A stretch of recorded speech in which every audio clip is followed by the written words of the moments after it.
The mole had been working very hard all the morning, spring cleaning his little home. First with brooms, then with dusters, then on ladders and steps and chairs with a brush and a pail of whitewash, till he had dust in his throat and eyes and splashes of whitewash all over his black fur and an aching back and weary arms. Spring was moving in the air above and in the earth below and around him, penetrating even his dark and lowly little house with its spirit of divine discontent and longing. Father, hang spring cleaning. He bolted out of the house without even waiting to put on his coat. He scraped and scratched and scrabbled and scrooged. Then he scrooged again and scrabbled and scratched and scraped, working busily with his little paws and muttering to himself. Up we go. Up we go. Till at last his snout came out into the sunshine, and he found himself rolling in the warm grass of a great meadow. Ah, this is fine. This is better than whitewashing. The sunshine struck hot on his fur, soft breezes caressed his heated brow, and after the seclusion of the cellarage he had lived in so long, the carol of happy birds fell on his dulled hearing almost like a shout. Hither and thither through the meadows he rambled busily, along the hedgerows, across the copses, finding everywhere birds building, flowers budding, leaves thrusting, everything happy and progressive and occupied. He thought his happiness was complete when, as he meandered aimlessly along, suddenly he stood by the edge of a full-fed river. Never in his life had he seen a river before.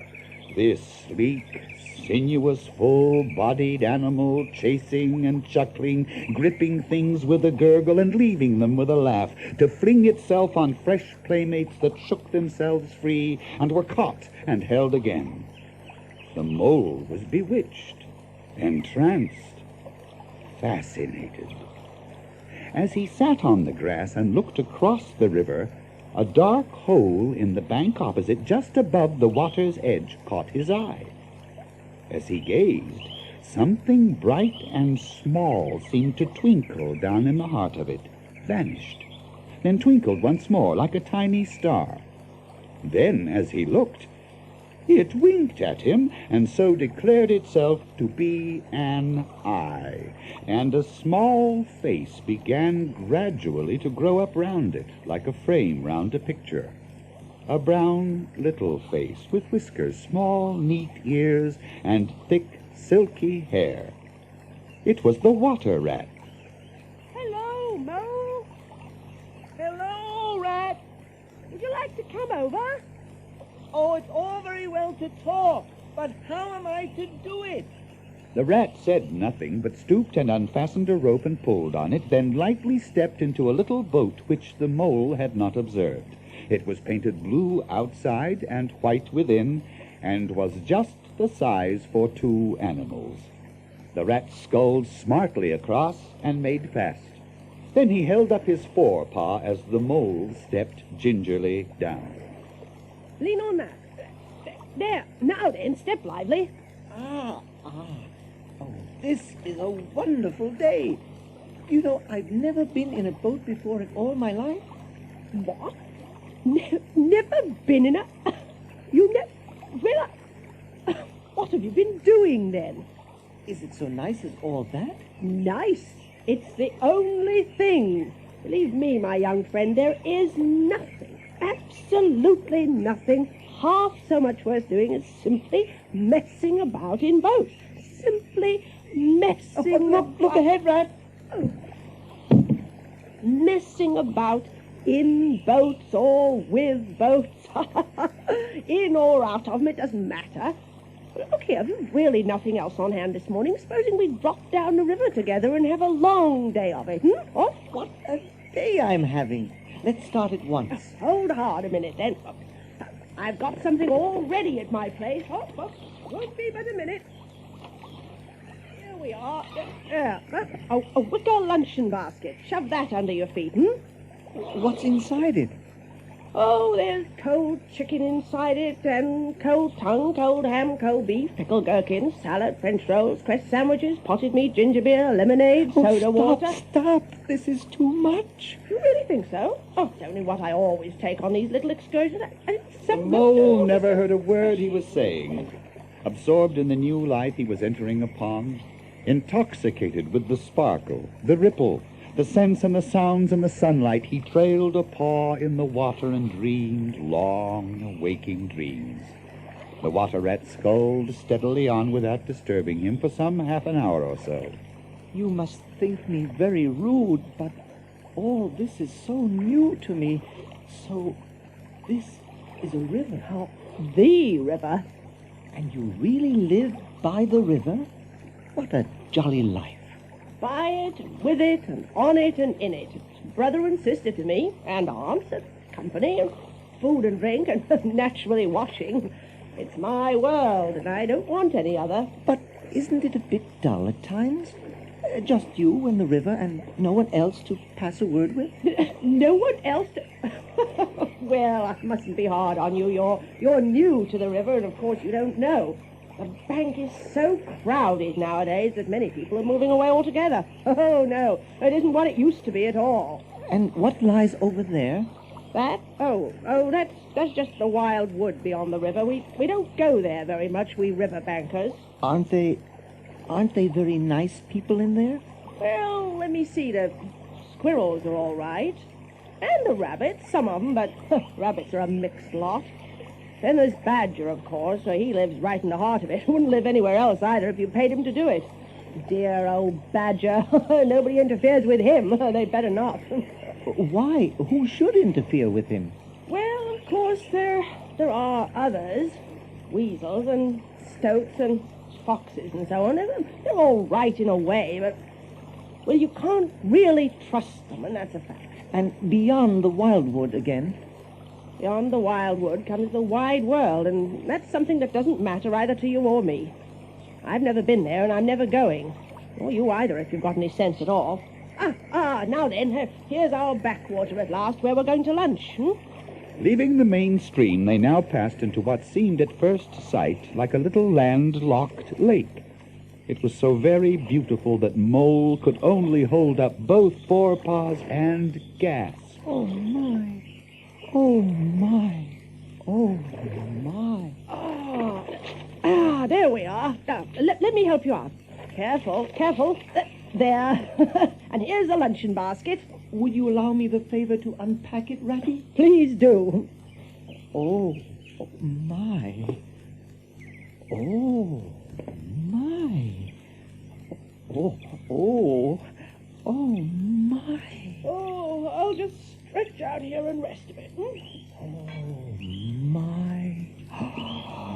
Oh, my. I think it's all ready, Ratty. Well, pitch in, old fellow.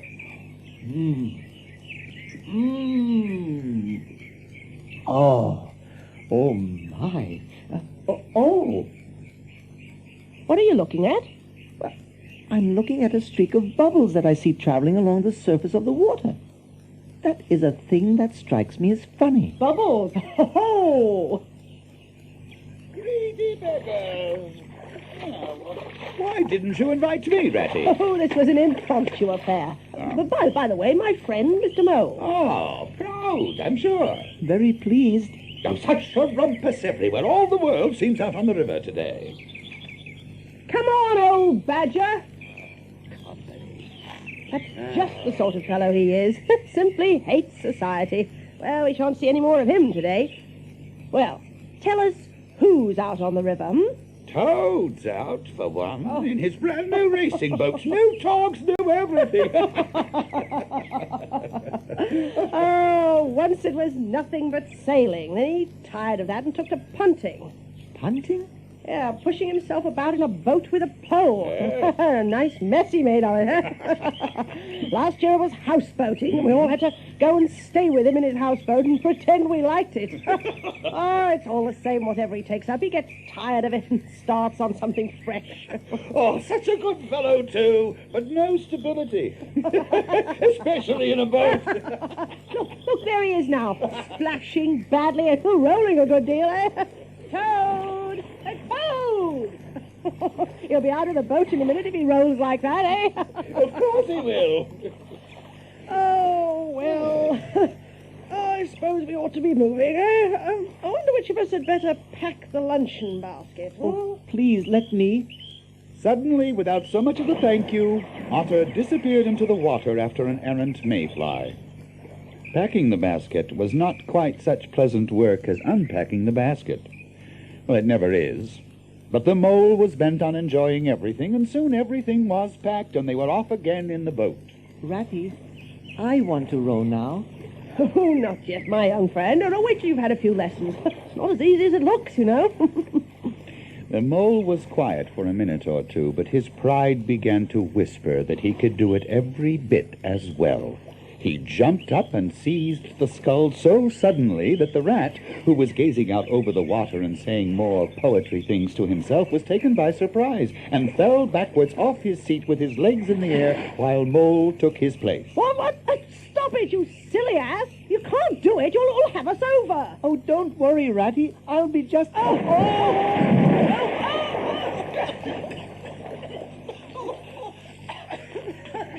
With a firm paw, the rat gripped him by the back of the neck, pulled the helpless animal to shore, hauled him out, and set him down on the bank, a squashy, pulpy lump of misery. Ratty, my generous friend, I am very sorry indeed for my foolish and ungrateful conduct. Will you overlook it this once and forgive me and let things go on as before? Well, what's a little wet to a water rat, eh? Don't you think any more about it. And look here, I really think you had better come and stop with me for a little time. It's very plain and rough, you know, not like Toad's house at all, but you haven't seen that yet. But still, I can make you comfortable, and I'll teach you to row and to swim, and you'll soon be as handy on the water as any of us, eh? And so this day was only the first of many similar ones for the emancipated mole, each of them longer and fuller of interest as the ripening summer moved onward. He learned to swim and to row, and entered into the joy of running water. And with his ear to the reed stems, he caught, at intervals, something of what the wind went whispering so constantly among the willows.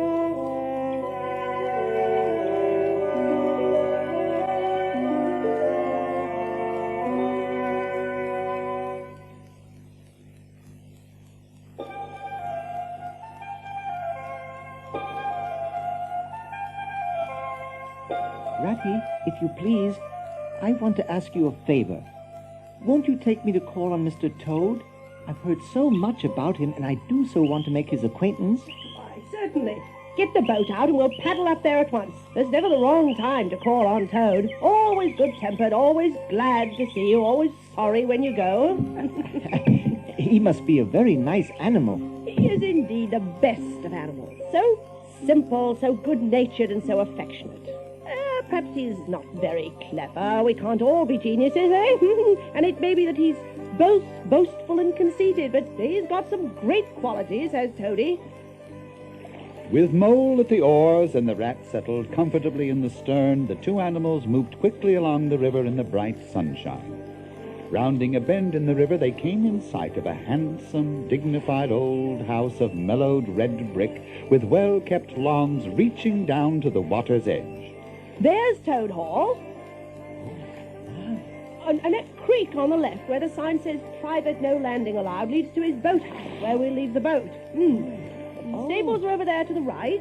Oh, well, that's the banqueting hall you're looking at now. Very old, that is, eh? Well. Toad's rather rich, you know, and this is really one of the nicest houses in these parts, though we never admit as much to Toad. Ah, there. Oh, excellent landing, Mole, old fellow. You're becoming an excellent boatman. Thank you. Oh, look at all those handsome boats slung from the crossbeams of the boathouse. I understand. Boating's played out. Toad's tired of it now and done with it. I wonder what new fad he's taken up now. Well, come along and let's look him up. We shall hear all about it quite soon enough. It really is very beautiful, isn't it? And the flowers and lawn are quite breathtaking. Yes. Oh, there's Toad now, sitting in that wicker garden chair. Looks like he's reading a map. Hooray! This is splendid! I was just going to send a boat down the river for you, Ratty, with strict orders that you were to be fetched up here at once, whatever you were doing. I want you badly, both of you. Oh, this is my friend Mo. Oh, yes. Now what will you take? Come inside and have something. You don't know how lucky it is you're turning up just now. Oh, then let's just sit quiet a bit, Toady, eh? What? Ah. What a delightful residence. Finest house on the whole river, or anywhere else for that matter. Oh, Toad. Oh, all right, Ratty. It's You go only then. my way, you know. And it's not such a very bad house, is it? You know, you rather like it Well, yourself. it's true. Now, look here. Let's be sensible. You're the very animals I wanted. You've got to help me. It's most important. Oh, it's about your rowing, I suppose. Well, getting on fairly well, though you splash a good bit still. Well, with a great deal of patience and any quantity of coaching, Oh, pooh, boating, silly, boyish amusement. I've given that up long ago. Sheer waste of time, that's what it is. It makes me downright sorry to see you fellows who ought to know better spending all your energies in that aimless manner. Oh, no. I've discovered the real thing. The only genuine occupation for a lifetime. Oh, dear. Yes. Come with me, dear Ratty, and your amiable friend also, just as far as the stable yard, and you shall see what you shall see. He led the way accordingly, and there, drawn out of the coach house into the open, they saw a gypsy caravan, shining with newness, painted a canary yellow, picked out with green, and red wheels. There you are. There's real life for you, embodied in that little cart. The open road, the dusty highway, the heath, the common, the hedgerows, the rolling downs, camps, villages, towns, cities, here today, up and off to somewhere else tomorrow. And mind, this is the very finest cart of its sort that was ever built, without any exception. Come inside, look at the arrangements. Planned them all myself, I did. Why? See, all complete. You see, biscuit, potted lobster, sardines, everything you can possibly want, you see. No, soda water here, tobacco there, letter paper, bacon, jam, cards, and dominoes. You'll find that nothing whatever has been forgotten when we make our start this afternoon. I beg your pardon, but did I overhear you say something about we and start and this afternoon? Now, you dear good old Ratty, don't begin talking in that stiff and snippy sort of way, because you know you've got to come. I can't possibly manage without you, so please consider it settled, and don't argue. It's the one thing I can't stand. You surely don't mean to stick to your dull, fusty old river all your life, and just live in a hole, in a bank, and boat? I want to show you the world.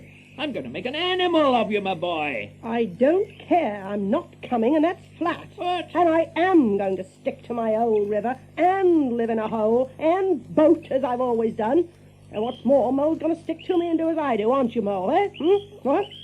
Of course I am. I'll always stick to you, Ratty, and what you say is to be, has got to be. Right. All the same, it sounds as if it might have been, well, rather fun, you know. Oh, well, come along in and have some lunch, and we'll talk it over. No, we needn't decide anything in a hurry. Of course, I don't really care. I only want to give pleasure to you fellows. Oh, yeah? Live for others. That's my motto in life. During luncheon, Toad disregarded the rat and proceeded to play upon the inexperienced mole as on a harp. He painted the prospects of the trip and the joys of the open life and the roadside in such glowing colors that the mole could hardly sit in his chair for excitement. Somehow it soon seemed taken for granted by all three of them that the trip was a settled thing. So when the old gray horse was caught and harnessed, they set off, all talking at once, each animal either trudging by the side of the cart or sitting on the shaft as the humor took him. Late in the evening, tired and happy and miles from home, they drew up on a remote common far from habitations, turned the horse loose to graze, and ate their simple supper sitting on the grass by the side of the cart. Toad talked big about all he was going to do in the days to come, while stars grew fuller and larger all around them, and a yellow moon appearing suddenly and silently from nowhere in particular came to keep them company and listen to their talk. Well, good night, you fellows. This is the real life for a gentleman. Yes, talk about your old river. I don't talk about my river. You know I don't, Toad, but I think about it. Ah. Think about it all the time. The mole reached out from under his blanket, felt for the rat's paw in the darkness, and gave it a squeeze. Do whatever you like, Ratty. Shall we run away tomorrow morning quite early, very early, and go back to our dear old hole on the river? No. We'll see it out. Thanks awfully, but I ought to stick by Toad till this trip is ended. Wouldn't be safe for him to be left to himself. It won't take very long. His fads never do. Good night.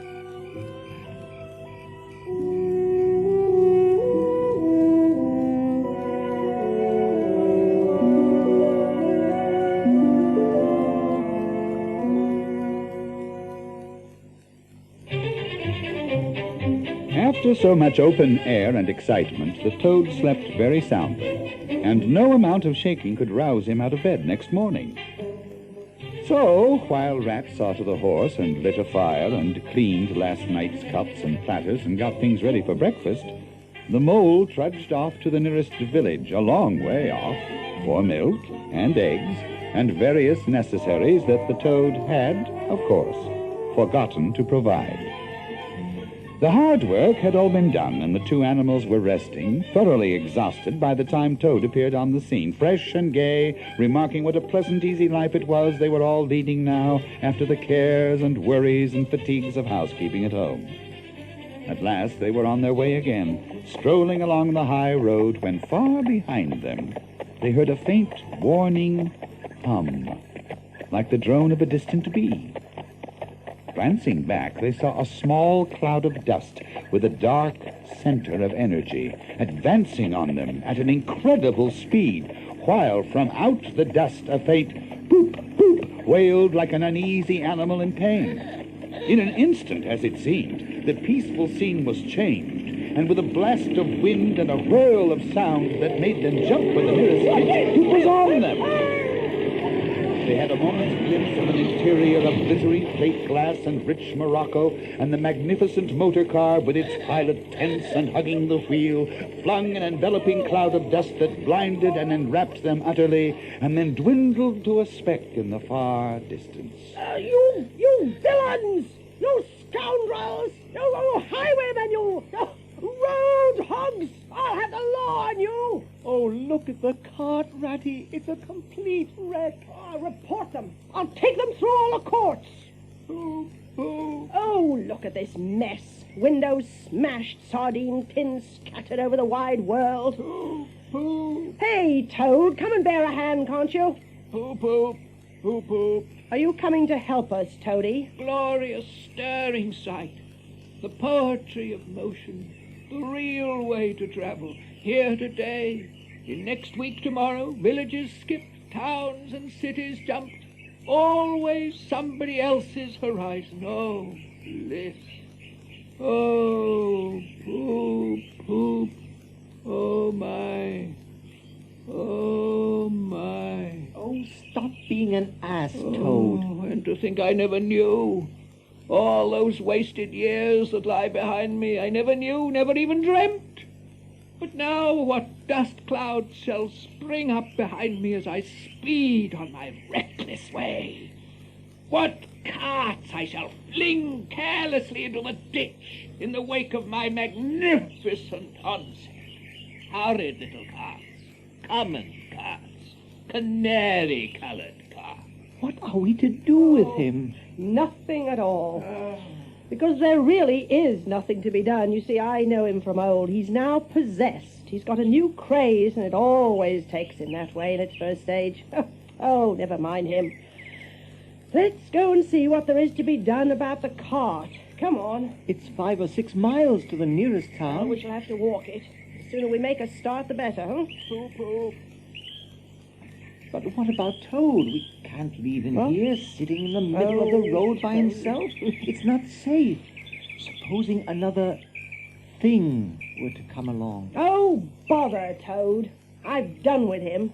Please be sensible, Toady, and come along. As soon as we get to town, you'll have to go straight to the police station and see if they know anything about that motor car and who it belongs to, and lodge a complaint against it. Police station? Complaint? Me? Complain of that beautiful, that heavenly vision that has been vouchsafed me?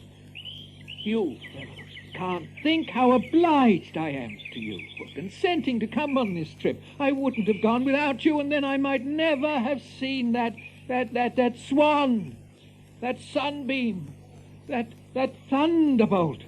I might never have heard that entrancing sound. Oh, I owe it all to you, my best of friends. You see what it is? He's quite hopeless. I give it up. And if ever you catch me going a-pleasuring with this provoking animal again... Oh. During the rest of that weary trudge, the rat addressed his remarks exclusively to Mole. On reaching the town, they left the horse at an inn stable and gave what directions they could about the cart and its contents. Then they caught a slow train that eventually landed them at a station not very far from Toad Hall. They escorted the spellbound, sleepwalking Toad to his door, put him inside it, and instructed his housekeeper to feed him, undress him, and put him to bed. Then they got out their boat and sculled down the river home. The following evening, the Mole was sitting on the bank fishing when the rat came strolling along to find him. Oh, heard the news? There's nothing else being talked about all along the riverbank. Toad went up to town by early train this morning, and he's ordered a large and very expensive motor car. Oh, my.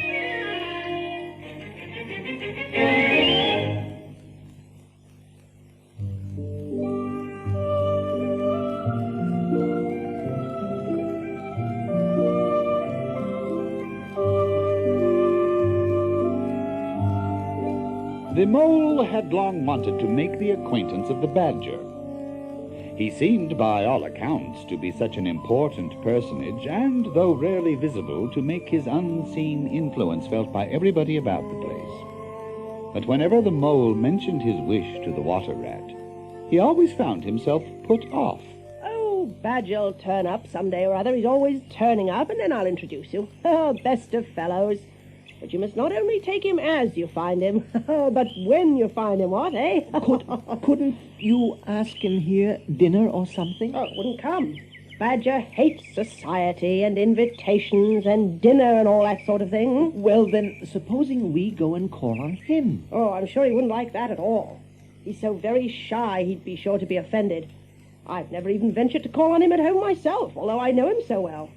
Besides, we can't. It's quite out of the question, because he lives in the very middle of the wild wood. Well, supposing he does. You told me the wild wood was all right. Oh, I know, so it is, but I think we won't go there just now. Not just yet. He'll be coming along someday if you wait quietly, The Mole had to be content with this. But the Badger never came along. And when summer was long over, Mole found his thoughts dwelling again on the solitary gray Badger who lived his own life by himself in his hole in the middle of the wild wood. One afternoon, when the rat in his armchair before the fire was alternately dozing and trying over rhymes that wouldn't fit, Mole formed the resolution to go out by himself and explore the wild wood, and perhaps strike up an acquaintance with Mr. Badger. It was a cold, still afternoon with a hard, steely sky overhead. The country lay bare and entirely leafless around him, and he thought that he had never seen so far and so intimately into the insides of things as on that winter day when nature was deep in her annual slumber and seemed to have kicked the clothes off. He was glad that he liked the country undecorated, hard, and stripped of its finery. With great cheerfulness of spirit, he pushed on towards the wild wood. There was nothing to alarm him at first entry, but he penetrated to where the light was less, and trees crouched nearer and nearer, and holes made ugly mouths at him on either side. Everything was very still now. The dusk advanced on him steadily, rapidly, gathering in behind and before, and the light seemed to be draining away like flood water. Then the faces began. It was over his shoulder, and indistinctly, that he first thought he saw a face, a little evil wedge-shaped face looking out at him from a hole. When he turned and confronted it, the thing had vanished. Better not begin imagining things, or there'll be simply no end to it. Yes, there's another face. No, yes, certain. A little narrow face with hard eyes. The mole hesitated, braced himself up for an effort, and strode on. Then suddenly, as if it had been so all the time, every hole, far and near, seemed to possess its face, coming and going rapidly, all fixing on him glances of malice and hatred, all hard-eyed and evil and sharp. He swung off the path and plunged into the untrodden places of the wood. Then the whistling began. Very faint and shrill it was, and far behind him. Then, still very faint and shrill, it sounded far ahead of him.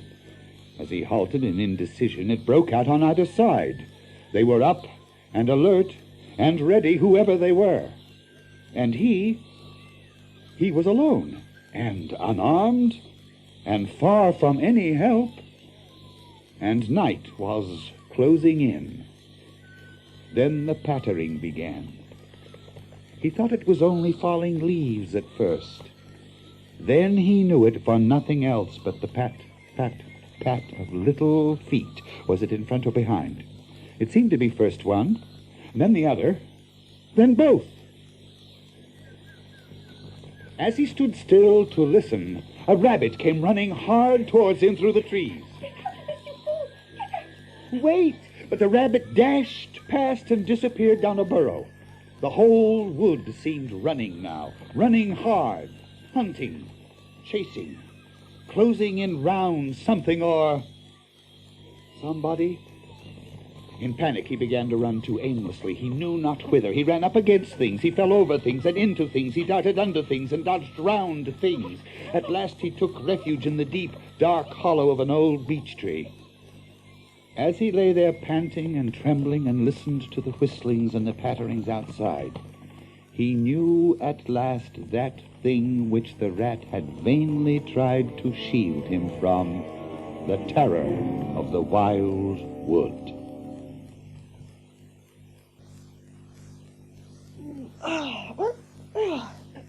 Molly? Molly? Molly? Funny. His top's gone. And his galoshes. The rat left the house and carefully examined the muddy surface of the ground outside, hoping to find the mole's tracks. There they were, sure enough. He could see the imprints of the new galoshes in the mud, running along, straight and purposeful, leading direct to the wild wood. The rat looked very grave, and stood in deep thought for a minute or two. Then he re-entered the house, strapped a belt around his waist, shoved a brace of pistols into it, took up a stout cudgel that stood in the corner of the hall, and set off for the wild wood at a smart pace. It was already getting towards dusk when he reached the first fringe of trees and plunged without hesitation into the wood. He made his way manfully through the length of the wood, working over the whole ground. Molly! Molly! Where are you? It's me! Molly, it's old Rat! Molly!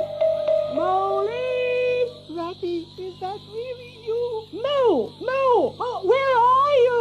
Here, in the hollow of this beech Oh, tree. oh, you shouldn't have come here, Mole. Oh, Rat, I've been so frightened you can't think. And I quite understand, poor old Mole. I did my best to keep you from it. We riverbankers, we hardly ever come here by ourselves. But if we have to come, we come in couples at least. Surely the brave Mr. Toad wouldn't mind coming here by himself, would he? Oh, Toad! He wouldn't show his face here alone, not for a whole hatful of golden guineas. Toad wouldn't. Now then, we really must pull ourselves together and make a start for home while there's still a little light left. We'll never do to spend the night here. Or too cold, for one thing. Dear Ratty, I'm dreadfully sorry, but I'm simply dead beat.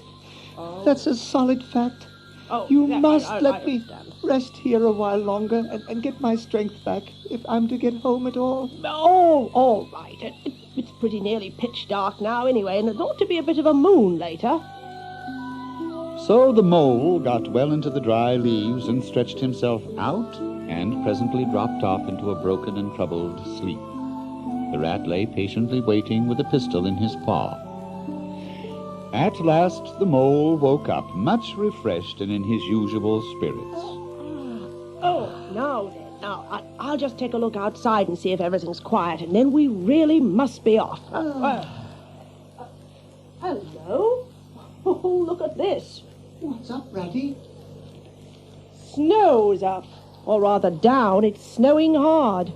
Oh. Well, can't be helped. We must make a start and take our chance, I suppose. Worst of it is, I don't exactly know where we are. Now this snow makes everything look so very different. It did indeed. However, they set out bravely, holding on to each other and pretending with invincible cheerfulness that they recognized an old friend in every fresh tree that grimly and silently greeted them. An hour or two later, they had lost all count of time. They pulled up, dispirited, weary, and hopelessly lost. There seems to be no end to this wood, Ratty, and no beginning, and worst of all, no way out. Well, we can't sit here very long. We shall have to make another push for it.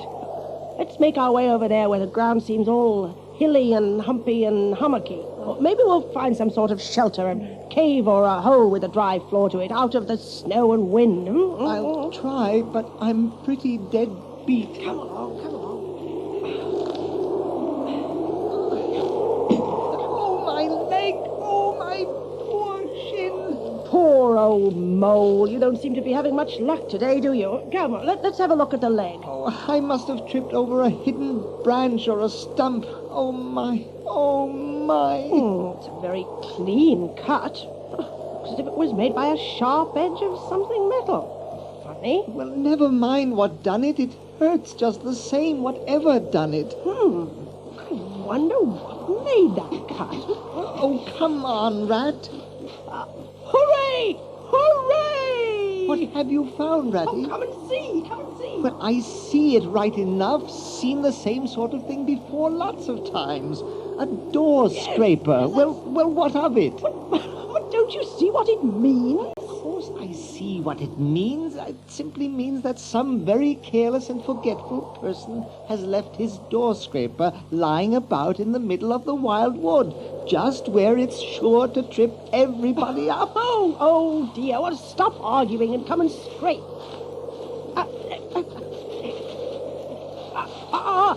There. What did I tell you, eh? A very shabby doormat. Well, now I suppose you're perfectly happy now that you found another piece of domestic litter, done for and thrown away. Can we eat a doormat? Or sleep under a doormat? or sit on a doormat and sledge home over the snow on it, you exasperating rodent? Do you mean to say that this doormat doesn't tell you anything? Really, Rat, I think we've had enough of this folly. Who ever heard of a doormat telling anyone anything? Oh, now look here, you thick-headed beast. This must stop. Not another word, but scrape and scratch and dig and hunt, especially on the sides of the hummocks, if you want to sleep dry and warm tonight, for it's our last chance. Hey, come on. Oh. I'm afraid you're getting a bit light-headed, old Ratty, but I'll scrape. That's it. Mole, give me a hand here. It's a little door, painted dark green. And look at this, Moley, an iron bell pull, what, eh? There's a small brass plate beneath it. Here, let's see. Mr. Badger. Oh, we did it. Rat, you're a wonder. I see it all now. You argued it out step by step in that wise head of yours from the very moment that I fell and cut my shin. And you looked at the cut, and at once your majestic mind said to itself, door scraper. Well, I've read about that sort of thing in books, but I've never come across it before in real life. Well, I suppose you're going to sit on the snow all night and talk, eh? Get up at once and hang on to that bell pull you see there and ring hard as you can while I hammer, eh?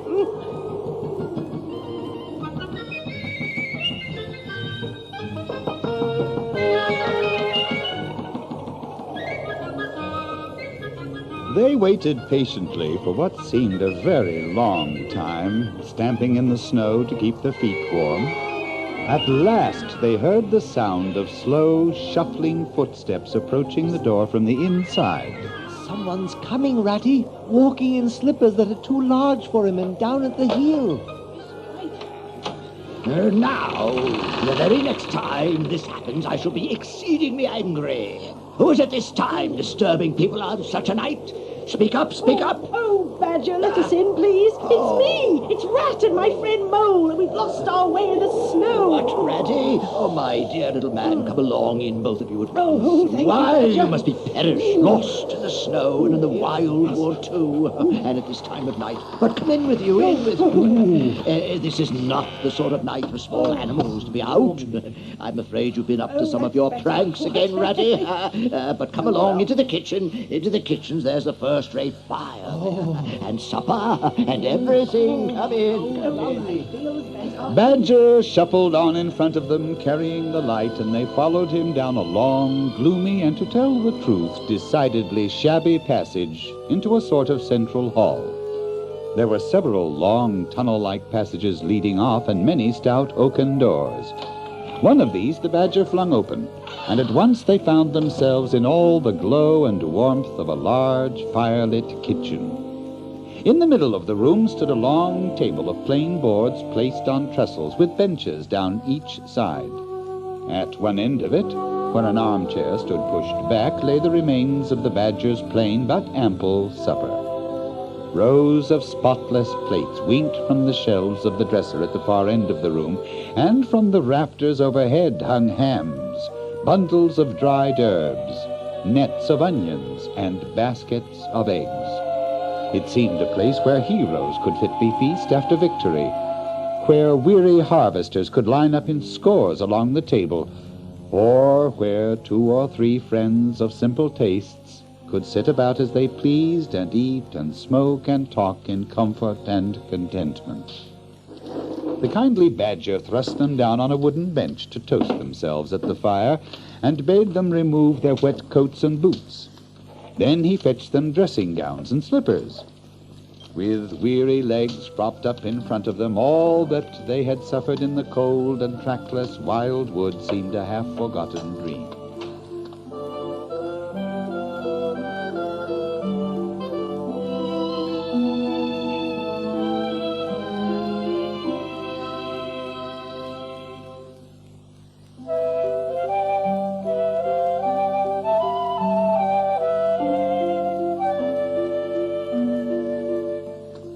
When at last they were thoroughly toasted, the Badger summoned them to the table.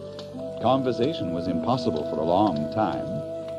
When supper was really finished at last, and each animal felt that his skin was now as tight as was decently safe, the badger said heartily, Now then, tell us the news from your part of the world. How is old Toad going on? Oh, from bad to worse. Another smash-up only last week, and a bad one. You see, he insists on driving himself, and he's hopelessly incapable. If he'd only employ a decent, steady, well-trained animal, pay him good wages and leave the That's driving to him, he'd get on all right. He's convinced he's a heaven-born driver, and nobody can teach him anything. How many has he had? What, smashes or machines? Oh, well, after all, it's the same thing with Toad. This is the 7th. He's been in the hospital 3 times, and as for the fines he's had to pay, it's simply awful to think Yes, of. yeah. Killed or ruined, it's got to be one of the two things, sooner or later. Badger, we're his friends. Oughtn't we to do something? No. Of course, you know I can't do anything now, it being a winter and all. But when once the year has really turned and we all rouse ourselves, then that is you and me and our friend the mole here, we'll take Toad seriously in hand. We'll bring him back to reason, by force if need be. We'll make him be a sensible Toad. You're a sleep rat. Not me. He's been asleep 2 or 3 times since supper. It's time we were all in bed, you know. Come along, you two, and I'll show you to your quarters. And take your time tomorrow morning. Breakfast at any hour you please. Come along.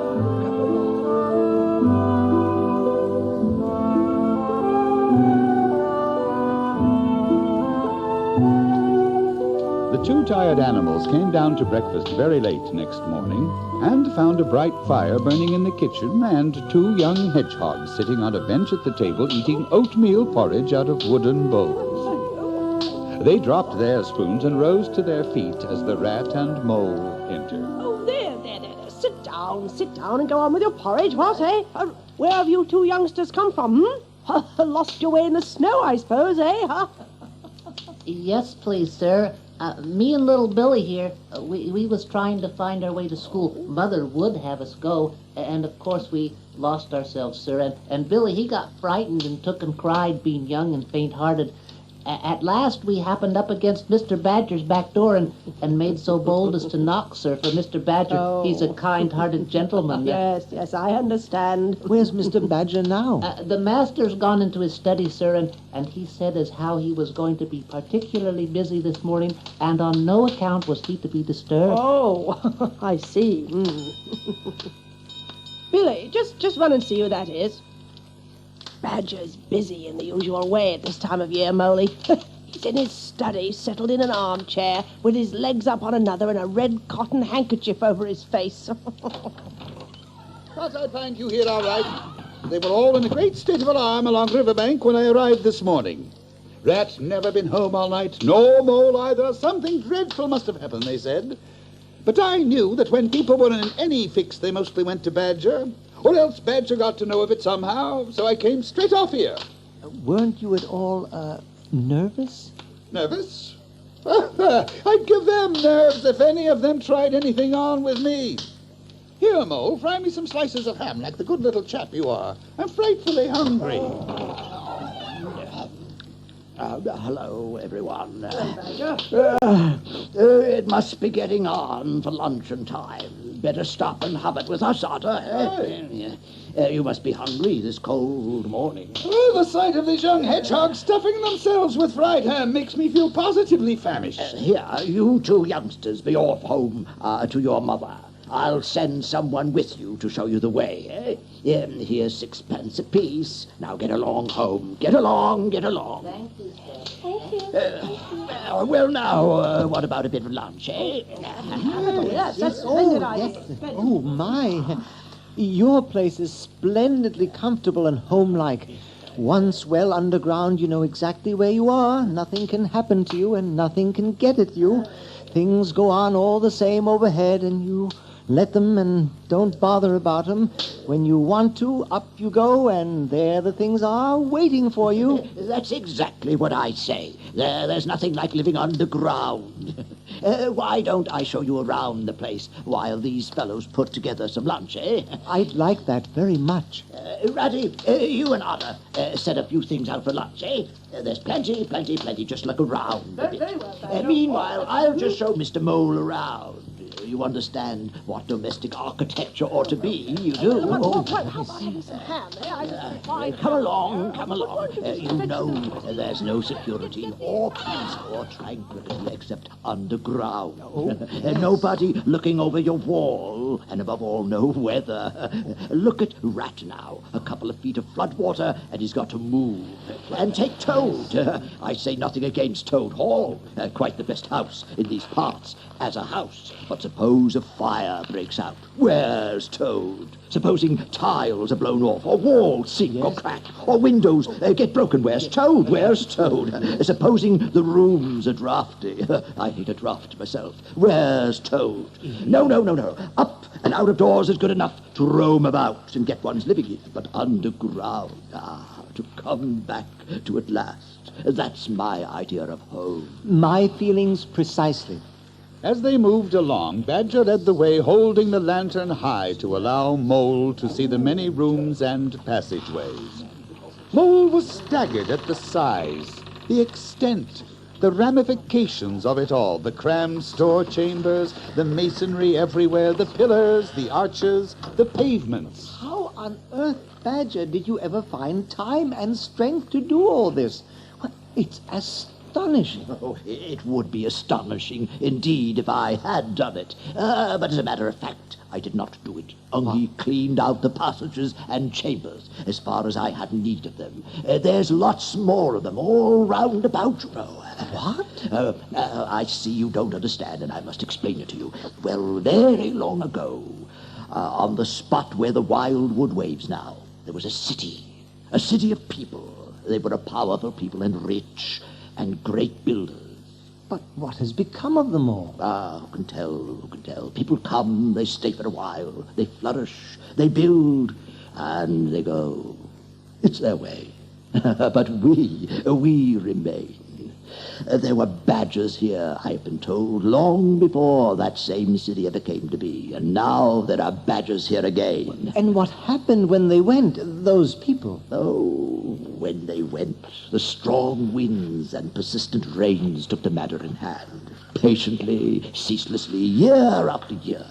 And it was all down, gradually ruin and leveling and disappearance. Then it was all up, gradually, as seeds grew to saplings, and saplings to forest trees, and bramble and fern came creeping in to help.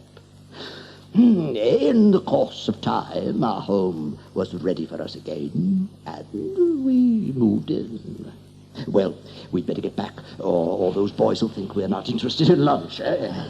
So they made their way back to Rat and Otter and had an abundant meal.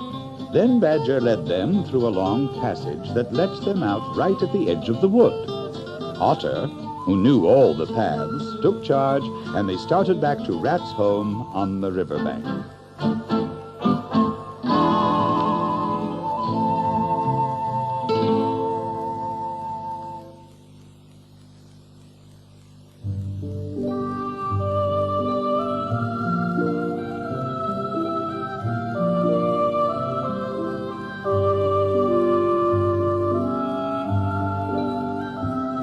December had come and winter was getting on, and still Mole did not return to his old home that he had hurriedly forsaken that day when he first found the river.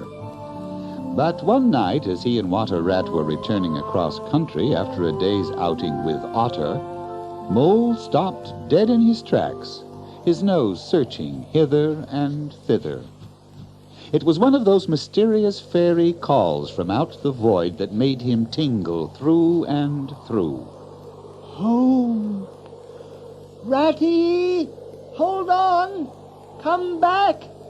I want you, quick. Oh, come along, Moldu. Oh, please stop, Ratty. It's my home, my old home. I've just come across the smell of it, and it's close by here. I must go to it. I must. No, we mustn't stop now, really. Well, we'll come back for it tomorrow, whatever it is you've found. But it's late and the snow's coming on again, so come on, quick, there's a good fellow. Come on. We'll have a jolly fire and a tremendous supper, and tomorrow we'll sleep late, but we've still got a good walk before us. Look here, old mole, old chap, you do seem dead tired. No talk left in you, and your feet dragging like lead. We'll sit down here for a minute and rest, what is it, old fellow? Oh, tell us your trouble, and let me see what I can do, eh? I know it's a shabby, dingy little place, not like your cozy quarters, or Toad's beautiful hall, or Badger's great house, but it was my home, and I was fond of it, and I went away and forgot all about it, and then I smelt it suddenly on the road. But when I called, you wouldn't listen, and when you wouldn't turn back, Ratty, I had to leave it, though I was smelling it all the time. I thought my heart would break. Oh, there. Oh, I see it all now. What a pig I've been. A pig, that's me. Just a plain pig. Well, come on. Now we really better be getting on, old chap. Come on. Wherever are you going to, Ratty?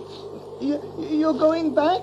We're going to find that home of yours, old fellow. Come on. It's too late and too dark, and the place is too far off, and the snow's coming, and I never meant to let you know I was feeling that way about it, and think of Riverbank and your supper. Hang Riverbank and supper, too. I'm going to find your place now if I stay out all night. Now, come on, no more talking.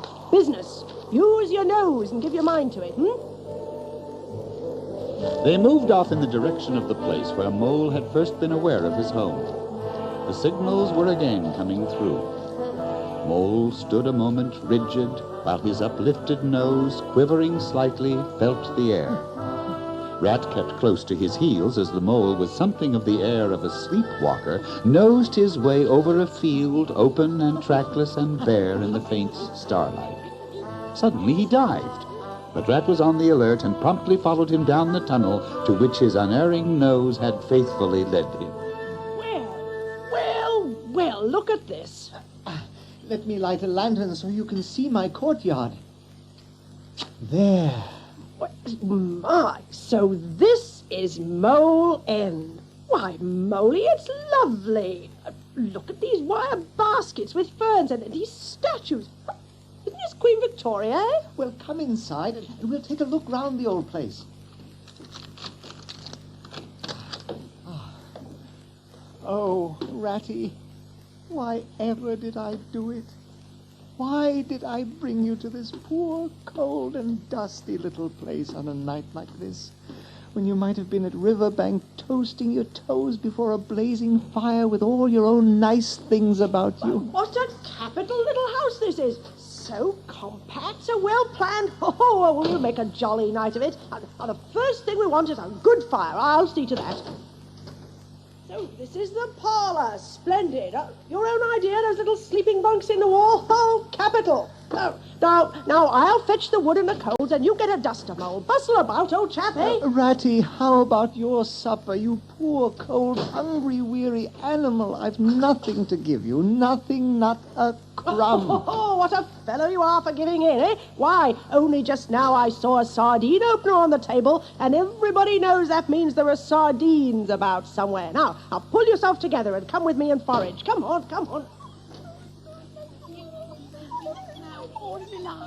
Hold the lantern up a bit, Tommy. Where's young Bill? No popping up. Right, say 1, 2, 3. What's that? I think it must be the field mice. Oh? They go round carols singing at this time of year. They come to Mole End last of all. I used to give them hot drinks and supper. Well, let's have a look at them, eh? 1, 2, 3. Here we stand in the cold and the sleet, glowing fingers and stamping feet.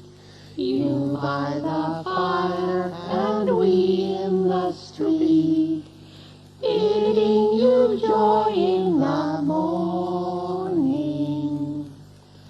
Goodman Joseph toiled through the snow, saw the star o'er a stable low. Mary, she might not further go. Joy came to her in the morning, and then they heard the angels tell, who were the first to cry Noel. The beast that in the stable dwell, joy shall be theirs in the morning. Well done. Very well sung, boys. And now come along in, all of you, and warm yourselves by the fire. Come on, have something hot, eh? This is quite like old times. Shut the door after you. Come along. Come along. Oh, Ratty. Whatever are we going to do? We've nothing to give them. You leave all that to me. Here, you with the lantern, here. Yes, sir. Tell me, are there any shops open at this hour of the night? Oh, why, certainly, sir. This time of the year, our shops keep open to all sorts of hours. Oh, then off you go at once, you and your lantern, and get me some... a pound of fresh wine. I think a pound of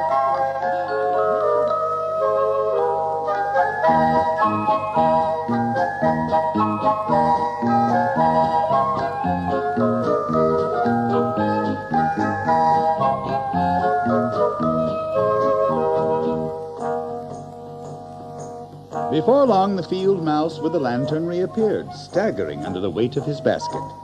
In a very few minutes, supper was ready, and they ate and talked of old times and had a very pleasant time of it. The field mice clattered off at last, very grateful and showering wishes of the season, with their jacket pockets stuffed with gifts for the small brothers and sisters at home.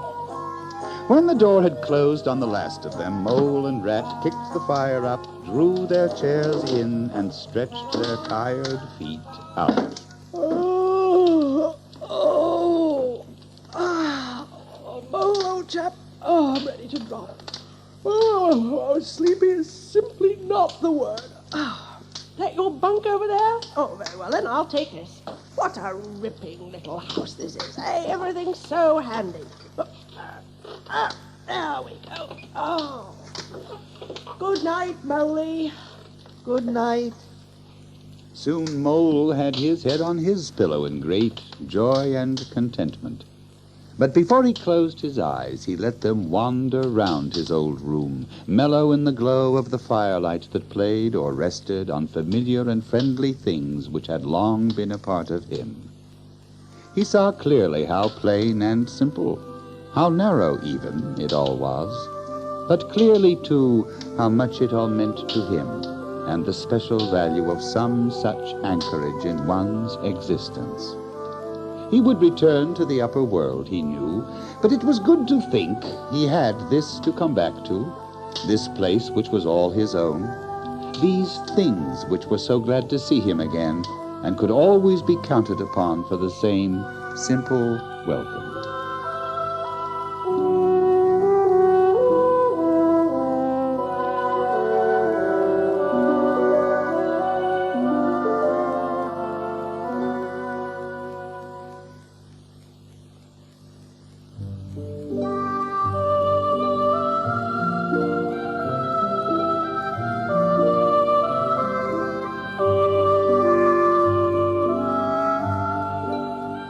It was a bright morning in the early part of summer, and a hot sun seemed to be pulling everything green and bushy and spiky up out of the earth towards him as if by strings.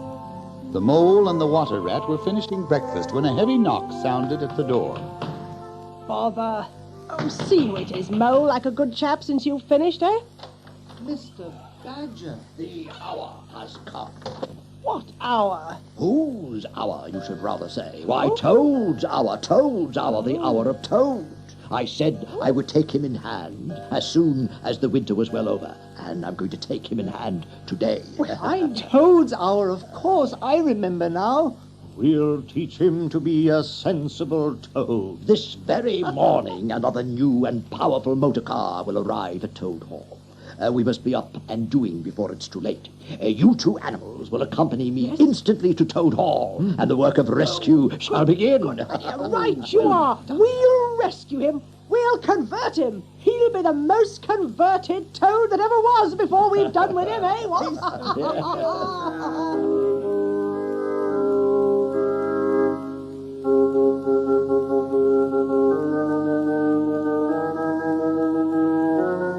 They reached Toad Hall to find, as the Badger had said, a shiny new motor car of great size painted a bright red, Toad's favorite color, standing in front of the house. As they neared the door, it was flung open, and Mr. Toad, arrayed in goggles, cap, and coat, came swaggering down the steps, drawing on his gloves. Hello! You fellows are just in time to come with me for a jolly ride. Take him inside. What's this? What are you doing? Come on, Toad. Stop! Ratty, tell the chauffeur he won't be needed today. Toad has changed his mind. No. He won't require the car. But that's a really Now then, first of all, take those ridiculous things off. Shan't. What's the meaning of this gross outrage? Take them off and then you two. Come on, off with the clothes. You knew it must come to this sooner or later, Toad. You've disregarded all the warnings we've given you.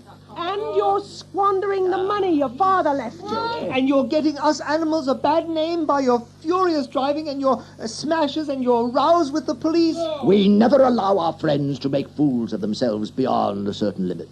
And that limit you've reached.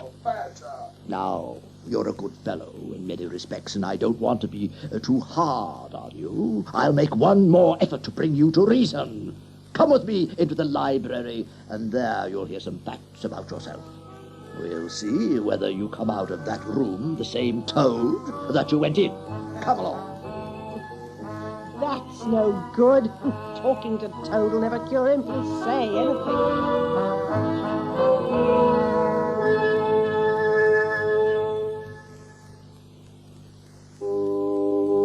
After some 3/4 of an hour, the door opened and the Badger reappeared, solemnly leading by the paw a very limp and dejected Toad. Sit down there, Toad. My friends, I'm pleased to inform you that Toad has at last seen the error of his ways. He has promised to give up motor cars entirely and forever. That is very good news. Very good news indeed, if only... Toad, I want you solemnly to repeat before your friends here what you fully admitted to me in the library just now. First, you are sorry for what you've done, and you see the folly of it all. No, I'm not sorry. What? It wasn't funny at all. Toadie. It was simply glorious. What didn't you tell me just now and there? Oh, yes, in there. I'd have said anything in there. Then you don't promise never to touch a motor car again? Certainly not. Told you so, didn't I, Moley? Very well, then, since you won't yield to persuasion, we'll try what force can do. What? Take him upstairs, you two, and lock him in his bedroom. It's for your own good, Toadie. We'll take care of everything, and we'll see your money isn't wasted as it has been. Oh, yes, you take it. Oh, I think we've got you now. I've never seen Toad so determined, but we'll see it out. We'll take turns guarding him till the poison has worked itself out of his system. Here, yes. Yes. Good show, Badger.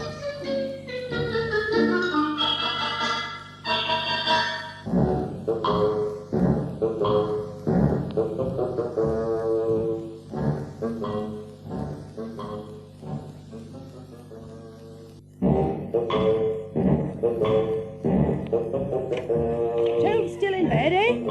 Yes. Can't get much out of him, but keep a close eye on him. Mole and I are going out to stretch our legs in the woods, eh? Well, duty calls me. And how are you today, old chap, eh? Oh, thank you so much, dear Ratty. So good of you to inquire. But first tell me how you are yourself, and the excellent Mole. Oh, we're all right, eh? Mole's out for a run with Badger. Good. Now, jump up and don't lie moping there on a fine morning like this. There's a good fellow. Come on, now. Oh, dear kind Rat, how little you realize my condition, and how very far I am from jumping up now, if ever. What's this, eh? What? I'm a nuisance, I know. Don't bother to fetch the doctor. No, we may as well let things take their course. Doctor?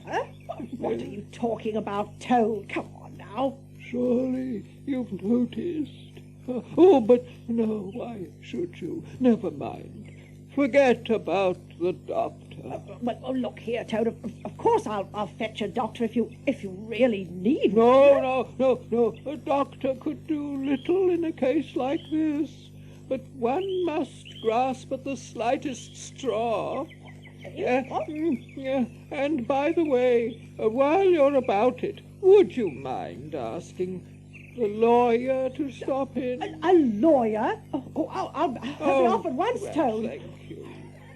Must be really bad. I've never heard him ask for a lawyer before. Oh, this is serious. So off he ran to the village on his errand of mercy.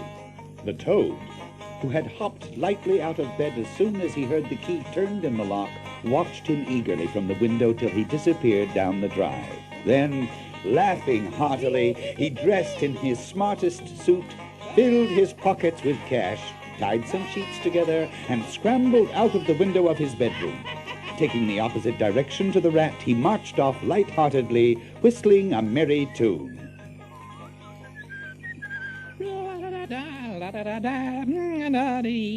Smart piece of work, that. Yes, brain against brute force, and brain came out on top, as it's bound to do. Poor old Ratty. My, won't he catch it when the Badger gets back? Oh, yes. Oh, and there's the Red Lion just ahead. That reminds me, I haven't had breakfast. But what's that in the inn yard? Oh, my. Oh, my.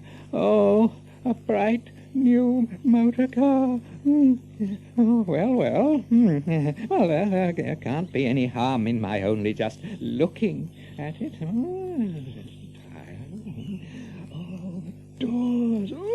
Oh, yes, quite a beauty.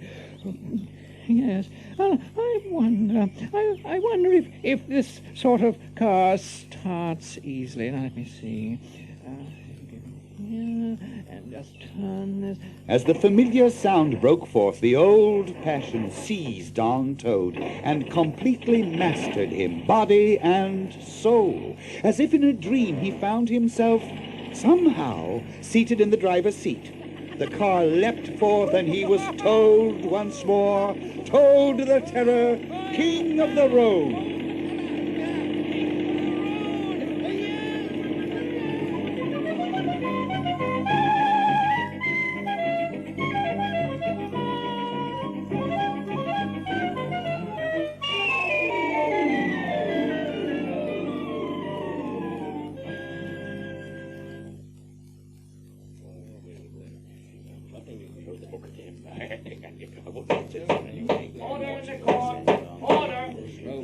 To my mind, the only difficulty that presents itself in this otherwise very clear case is how we can possibly make it sufficiently hot for the incorrigible rogue and hardened ruffian whom we see cowering before us.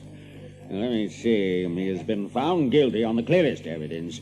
First, of stealing a valuable motor car. Secondly, of driving to the public danger. And thirdly, of gross impertinence to the rural police. Mr. Clark, will you tell us, please, what is the very stiffest penalty we can impose for each of these offenses, without, of course, giving the prisoner the benefit of any doubt, because there isn't any. Well, some people would consider that stealing the motor car was the worst offence. And so it is. But abusing the police undoubtedly carries the severest penalty, and so it ought. Supposing you were to give him 12 months for the theft, which is mild, and 3 years for the furious driving, which is lenient, and 15 years for his rudeness, which is pretty bad, even if you only believe 1/10 part of what you've heard, and I never believe more myself. Let's see, those figures, if added together correctly, total 19 years. First rate. So you'd better make it around 20 years and be on the safe side. An excellent suggestion. A prisoner, pull yourself together and try to stand up straight. Yes, Your Honor. It's going to be 20 years for you this time. And mind, if you appear before us again upon any charge, whatever, we shall have to deal with you very seriously.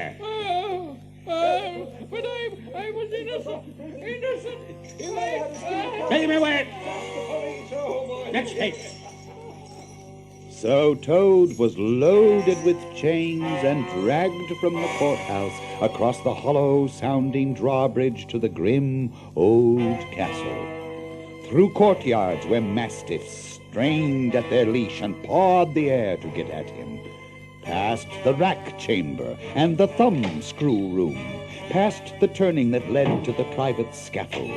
Till they reached the door of the grimmest dungeon that lay in the heart of the innermost keep. There at last they paused, where an ancient jailer sat fingering a bunch of mighty keys. Somebody can rouse the old loon and take over from us this vile Toad, a criminal of deepest guilt and matchless artfulness and resource. We'll take care of him. Right this way, Toad.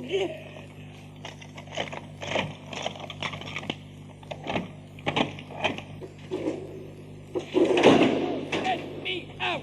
Let me out! Let me out! Stop it! No, you have no right, no right! Let me out of this room! When Toad found himself locked in a dank and foul-smelling dungeon, he flung himself at full length on the floor and shed bitter tears.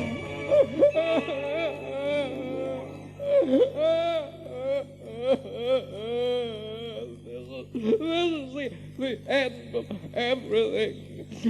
At least it's the end of the career of Toad, which is the same thing. Stupid animal that I was. Now I must languish in this dungeon until people who were proud to say they knew me have forgotten the very name of Toad. Oh, wise old Badger. Oh, clever, intelligent rat, and sensible mole. Oh, unhappy and forsaken Toad.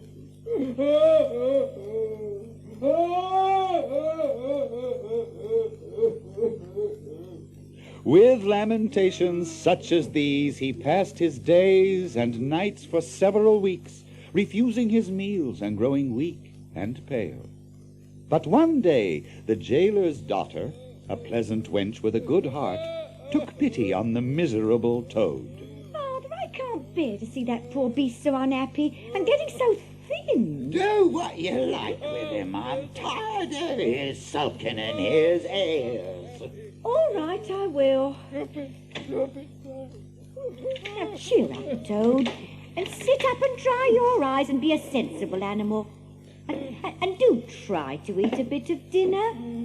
See, I've brought you some, hot from the oven.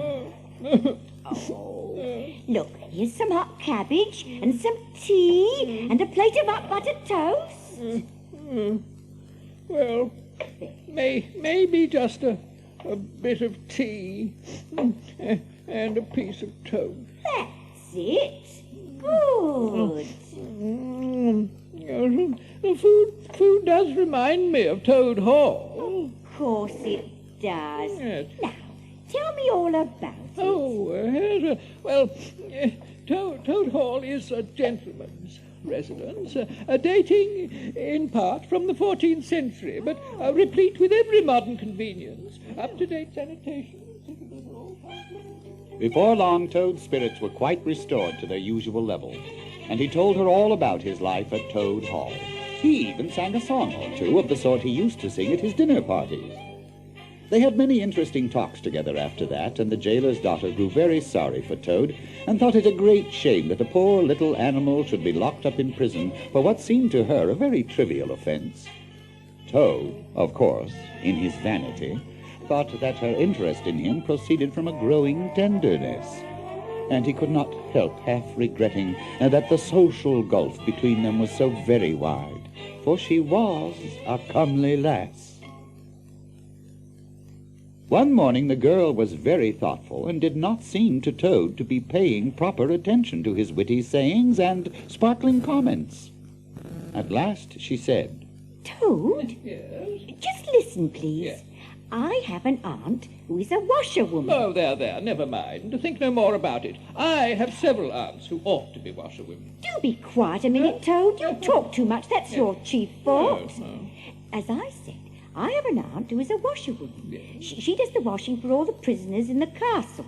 We try to keep any paying business of that sort in the family, you understand. Yes. She takes out the washing on Monday mornings and brings it in on Friday evening. Yes, how very interesting. Listen, this is a Thursday. Yes. Now, this is what occurs to me. You're very rich. At least you're always telling me so. And she's very poor. I think if she were properly approached, you could come to some arrangement by which she would let you have her dress and bonnet and so on, and you could escape from the castle as the official washerwoman. You're very alike in many respects, particularly about the figure. We're not. I have a very elegant figure for what I am. So is my aunt for what she is. When I'm sorry for you and trying to help you, you're horrid, proud, and ungrateful. Oh, yes, you're right. But surely you wouldn't have Mr. Toad of Toad Hall going about the country disguised as a washer. I suppose you want to go off in a coach and four. Oh, you are a good, kind, clever girl, and I'm indeed a proud and a stupid Toad. Introduce me to your worthy aunt, if you will be so kind. I have no doubt that the excellent lady and I will be able to arrange terms satisfactory to both parties. Next evening, the girl ushered her aunt into Toad's cell, and the matter was settled quickly. In return for his cash, Toad received a cotton print dress, an apron, a shawl, and a bonnet. The only stipulation the old lady made being that she should be gagged and bound and dumped in a corner. Toad was delighted with the suggestion. It would enable him to leave the prison in some style, and with his reputation for being a desperate and dangerous fellow untarnished. There now, you see, that should do it. Now it's your turn, Toad. Take off that coat and waistcoat of yours. Oh, you're fat enough as it is. I'll just slip the dress over you. And there it goes like this. There. Now arrange the shawl. Good. Tie the string to the bonnet under the chin. There. Oh, you're the very image of her. Oh, well, now, maybe. Goodbye, Toad. And good luck. Goodbye. Go straight down the way you came up. Down the way I came up.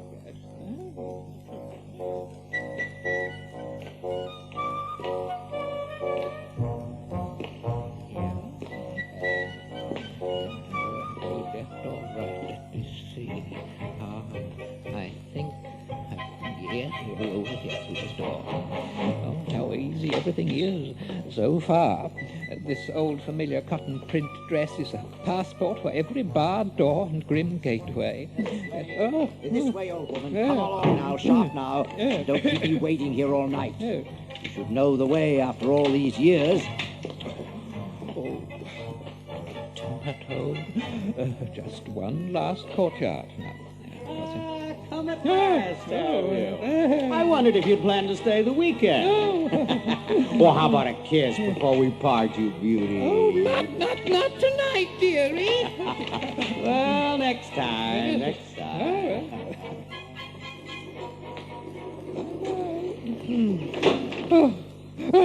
I'm free at last. Now to remove myself from this neighborhood as quickly as possible. This is a piece of luck. A railway station is the thing I want most in the world, most in the whole world. Oh, yes. He made his way to the station accordingly, consulted a timetable, and found that a train, bound more or less in the direction of his home, was due to start in half an hour. Ah, more luck. Now to buy my ticket.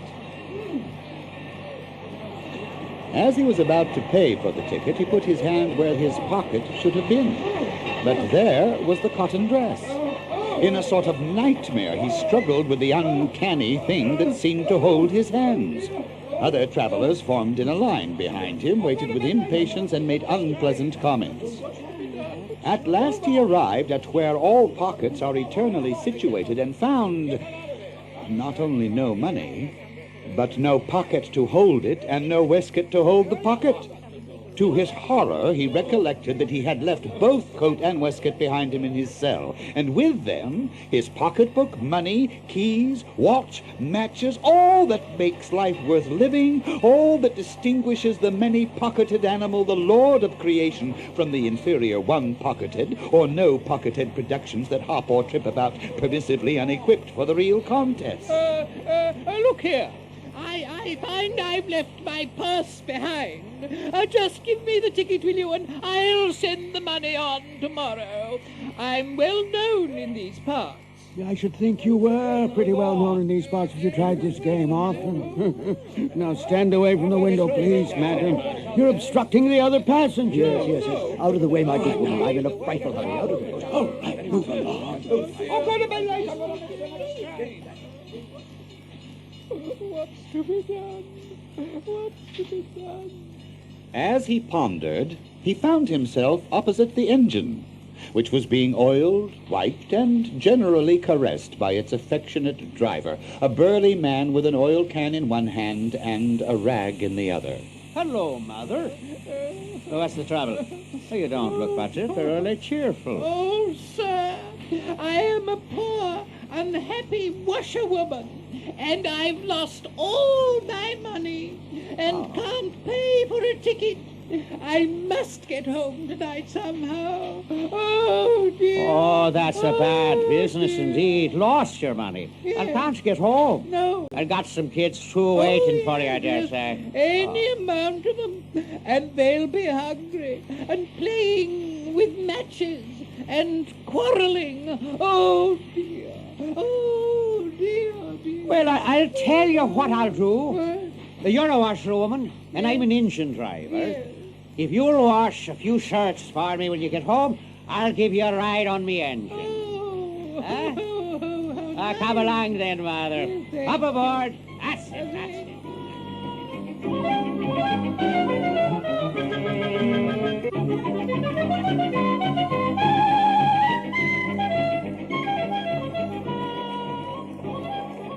Oh, it's very strange.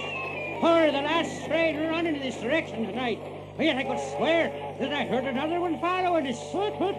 Another train? Oh, I can see it clearly now. It's an engine on our rails, coming along at a great pace. Oh, no. And it's crawling with the strangest lot of people. Men like jailers, no, and policemen, no, and detectives waving revolvers and billy clubs, and all shouting, "Stop! Stop!" Oh, save me, dear, kind engine driver, and I will confess everything. I am not the simple washerwoman I seem to be. I have no children waiting for me. I am the well-known and popular Mr. Toad. I have just escaped by my great daring and cleverness from a loathsome dungeon into which my enemies had flung me. If they recapture me, it'll be chains and bread and water and straw and misery once more for poor, unhappy, innocent Toad. Well, now tell her the truth. What? What were you put in prison for? Oh, it was nothing very much. I only borrowed a motor car while the owners were at lunch. They had no need of it at the time. No, I didn't mean to steal it, really. But people, especially judges, take such harsh views of thoughtless and high-spirited action. I fear that you have been indeed a wicked toad. But I will not desert you. The sight of an animal in tears always makes me soft-hearted. Thank you. So, cheer up, Toad. We may beat them yet. I'll earn the coal.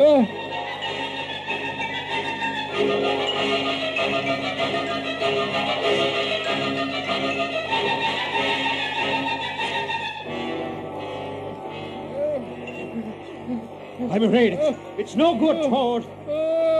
There's just one thing left for us to do, and it's our only chance, so attend very carefully to what I tell you. The short way ahead of us is a long tunnel. I'll put on all the speed I can through the tunnel, then shut off the steam, and put on the brakes on the other end so you can jump off and hide in the wood. Before they get through, I'll go full speed ahead, and they can chase me for as long as they like, and as far as they like. Thank you. Finally, the train shot through the tunnel, and when it came out, the driver put on the brakes. Now jump! Toad jumped, rolled down a short embankment, picked himself up unhurt, and scrambled into the wood and hid. Then out of the tunnel burst the pursuing engine, roaring and whistling, her motley crew waving their various weapons and shouting.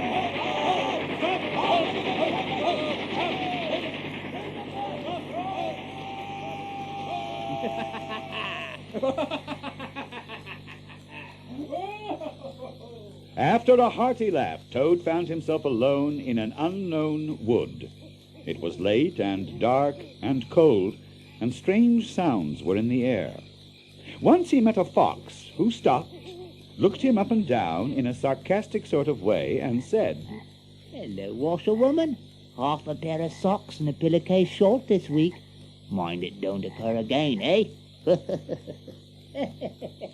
Toad looked about for a stone to throw at him, but could not succeed in finding one, which vexed him more than anything. At last, cold, hungry, and tired out, he sought the shelter of a hollow tree and slept soundly till the morning.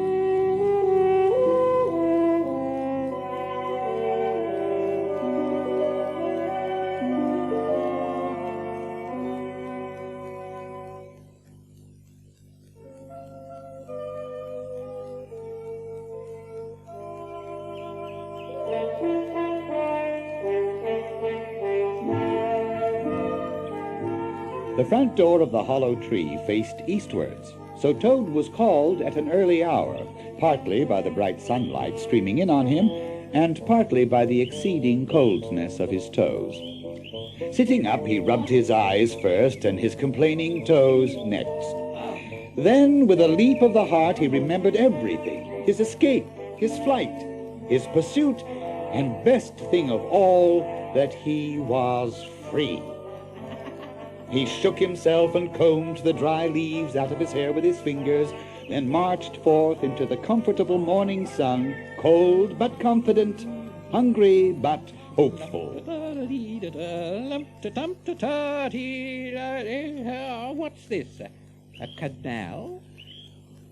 Now it must be coming from somewhere and going to somewhere. I'll just follow along. Round a bend in the canal came plodding a solitary horse, stooping forward as if in anxious thought. It was towing a barge, carrying a big, stout woman wearing a linen sunbonnet. She looked up at Toad, who was still wearing the clothes of the old washerwoman. A nice morning, ma'am. Oh, I dare say it is. I dare say it is a nice morning to them that's not in sore trouble like what I am. Here's my married daughter. She sends for me to come at once, so off I comes, fearing the worst, as you will understand, ma'am, if you're a mother too. And I've left my business to look after itself. I'm in the washing, and laundering line, you must know, ma'am. And I've left my young children to look after themselves, and a more mischievous and troublesome set of young imps doesn't exist, ma'am. And I've lost all my money, and I've lost my way. Where would your married daughter be living, ma'am? What? She lives near to the river, ma'am. Close to a fine house called Toad Hall. Toad Hall? Yes, Toad Hall. Why, I'm going that way myself. This canal joins the river. A little about Toad Hall. You come along in the barge with me, and I'll give you a lift. Oh, Toad's luck again. I always come out on top. Just step across there. That's it. Thank you. Thank you. So you're in the washing business, ma'am? Oh, yes, yes. And are you very fond of washing? Oh, I love it. I simply dote on it. Never so happy as when I've got both arms in the wash tub. What a bit of luck meeting you. A regular piece of good fortune for both of us. Why, what do you mean? Well, look at me now. I like washing too, just the same as you do. But my husband's such a fellow for shirking his work and leaving the barge to me. Oh, there's never a moment to get on with my washing. Oh, well, never mind about the washing. Well, I won't worry with you along. No. If you'll just take the heap of things there in the corner of the cabin and put them through the wash tub as we go along, why, it'll be a pleasure to you, as you rightly say, and a real help to me. Well, you'll find a tub handy and soap, and a kettle on the house stove there, and a bucket to haul up water from the canal with. Then I'll know you're enjoying yourself, instead of sitting here idle, looking at the scenery and yarning your head off. Here, if you let me steer, then you can get on with your washing in your own way. I'll let you steer. Oh, it takes some practice. It takes practice to steer a barge properly. Besides, it's dull work, and I want you to be happy. Oh, but I might spoil your things. I'm more used to gentlemen's things myself. It's my special line. Oh, don't try and deprive me of what pleasure of giving you a treat. Oh, no. You sure do the washing you're so fond of. I suppose any fool can wash. Toad fetched tub, soap, and other necessaries from the cabin, selected a few clothes at random, tried to recollect what he had seen in casual glances through laundry windows, and set to. A long half hour passed. Nothing that he could do to the clothes seemed to do them good. He tried coaxing. He tried slapping. He tried punching. They smiled back at him out of the tub, unconverted, happy in their original sin. There, his back ached badly, and he noticed with dismay that his paws were beginning to get all crinkly. I've been watching you all the time. I thought you must be a humbug all along, from the conceited way you talked. Pretty washerwoman you are. Never washed so much as a dishcloth in your life, I'll bet. Oh, you common, low-fat bargewoman! Don't you dare to talk to your betters like that! Washerwoman, indeed! I am a toad! A very well-known, respected, distinguished toad! Yes. Oh, why, so you are? Yes. Well, I never. An horrid, nasty, crawly toad. What? And in my nice, clean barge, too. Now, that is a thing that I will not have. Oh, let go! Put me down! Oh.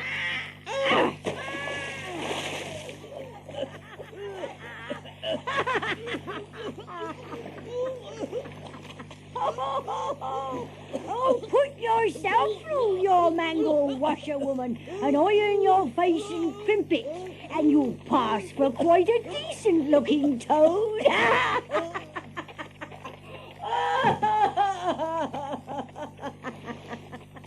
Toad struck out for the shore, but the cotton dress greatly impeded his efforts. At last he reached the bank and wiped the duckweed out of his eyes.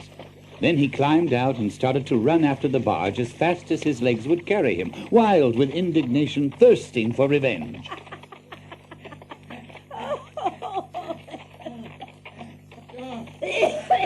I believe you should remove your dress before you wash it, ma'am.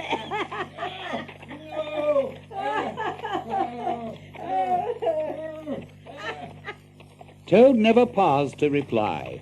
Solid revenge was what he wanted, not cheap, windy, verbal triumphs, though he had a thing or two in his mind that he would have liked to say.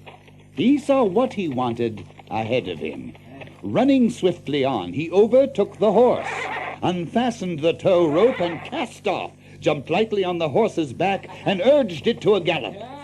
Stop! Stop! Stop! I've heard that song before.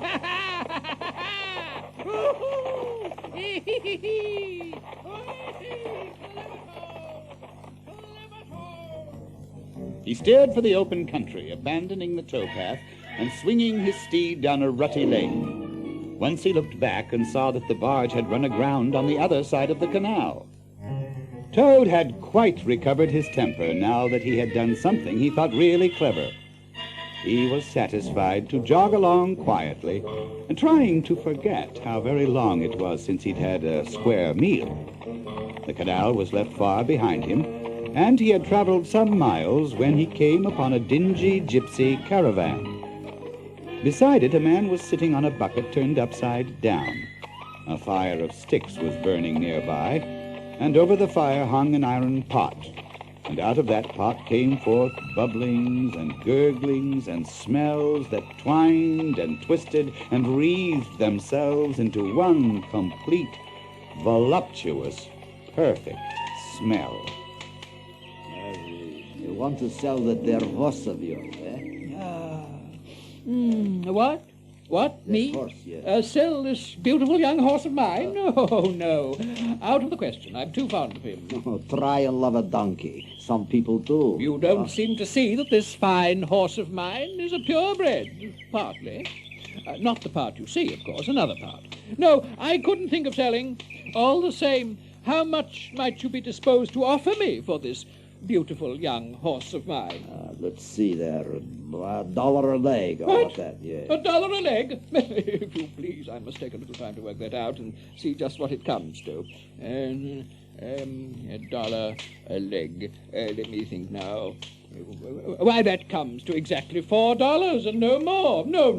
I couldn't think of accepting $4 for this beautiful young horse of mine. All right. Well, I'll tell you what I'll do. I'll make it $5, eh? And that's 4 bits more than the animal's worth, but that is my last word. Well, look here, Gypsy. I'll tell you what I'll do, and this is my last word. You hand over $6.50, cash down, and give me as much breakfast as I can eat, at one sitting, of course. And I'll give you my spirited young horse, with all the beautiful harness and trappings that are on him, freely thrown in.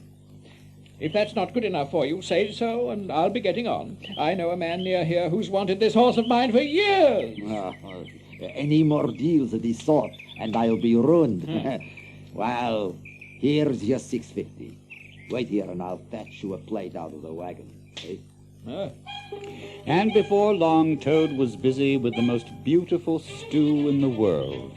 And he stuffed and stuffed and stuffed until he had taken as much stew on board as he thought he could possibly hold. Then he got up and said an affectionate farewell of the horse, and said goodbye to the gypsy, who gave him directions which way to go.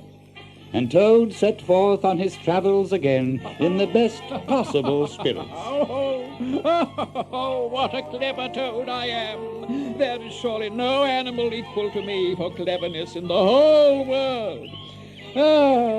My enemies shut me up in prison, encircled by sentries, watched night and day by guards. I walk out through them all by sheer ability, coupled with courage. They pursue me with engines and policemen and revolvers. I snap my fingers at them and vanish. laughing into space. I am, unfortunately, thrown into a canal by a woman fat of body and very evil-minded. What of it? I swim ashore, I seize her horse, I ride off in triumph, and I sell the horse for a whole pocketful of money and an excellent breakfast. Oh, I am the Toad, the handsome, the popular, the successful Toad. Ah, this is more like it. I'll hail this coming car and pitch them a yarn of the sort that's been so successful up to now, and with luck may even end up driving up to Toad Hall in a motor car. That'll be one in the eye for Badger. Oh, no. It's all up. It's all over now. It's the same car I took at the Red Lion Hotel on that fatal day when all my troubles began. Oh, chains and policemen again. A prison again. Oh, what a fool I've been. Oh, what a fool.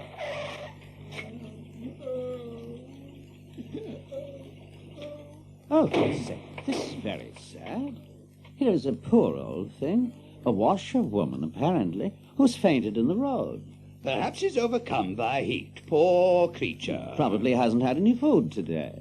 Let's lift her into the car and take her into the village. All right. Come on.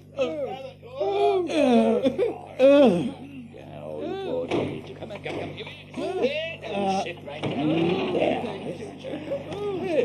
Thank you. Look, she's better already. The fresh air's doing her good. How do you feel now, ma'am?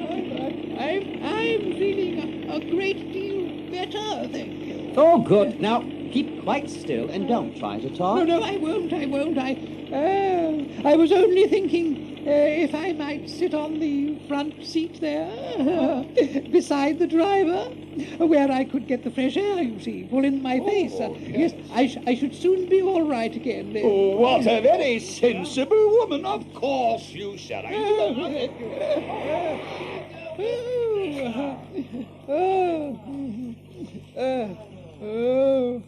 It's fate. Why struggle? What's that, ma'am? Oh, no, nothing. I wish you would kindly let me try and drive the car for a little. Yes, I've been watching you carefully, and it looks so easy. I should like to be able to tell my friends that once I had driven a motor car. Oh, I like your spirit, ma'am. Oh, yes, thank you. Let her ever try. Look after her, and she won't do any harm. Here we are.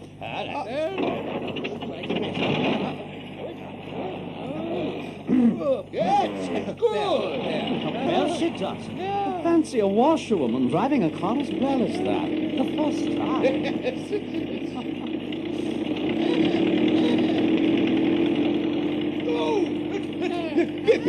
Be careful, washerwoman. Slow down. Slow down.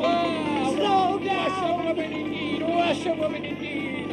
Oh, I am the Toad. Yes. The motor car snatcher, the prison breaker, the Toad who always escapes. Sit still, and you shall know what driving really is. Yes, for you are in the hands of the famous, the skillful, the entirely fearless Toad.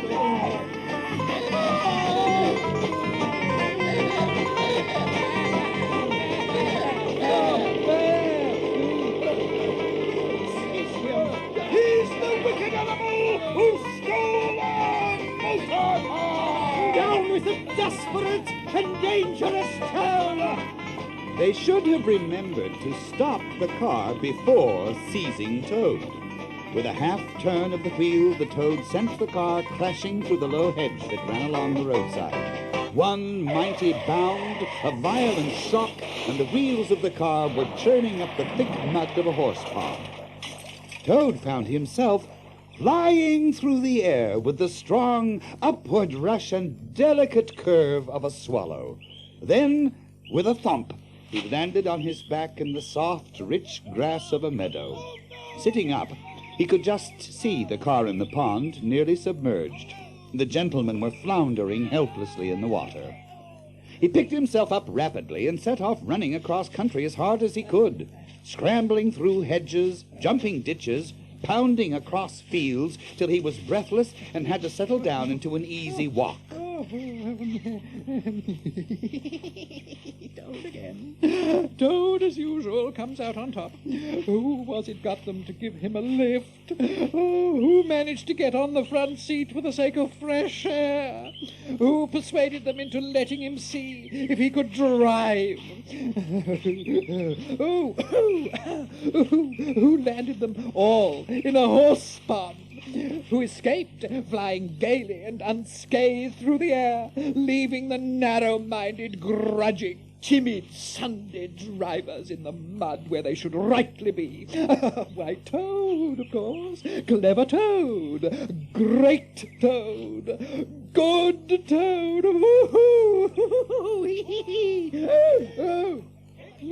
Oh, horror. Oh, misery. Oh, despair. Here they come, and they've got a policeman. Oh, my, what an ass I am. What a conceited and heedless ass. Poor Toad sprang to his feet and pelted away again, his heart in his mouth. On he ran desperately, but he was a fat animal, and his legs were short, and they were gaining on him.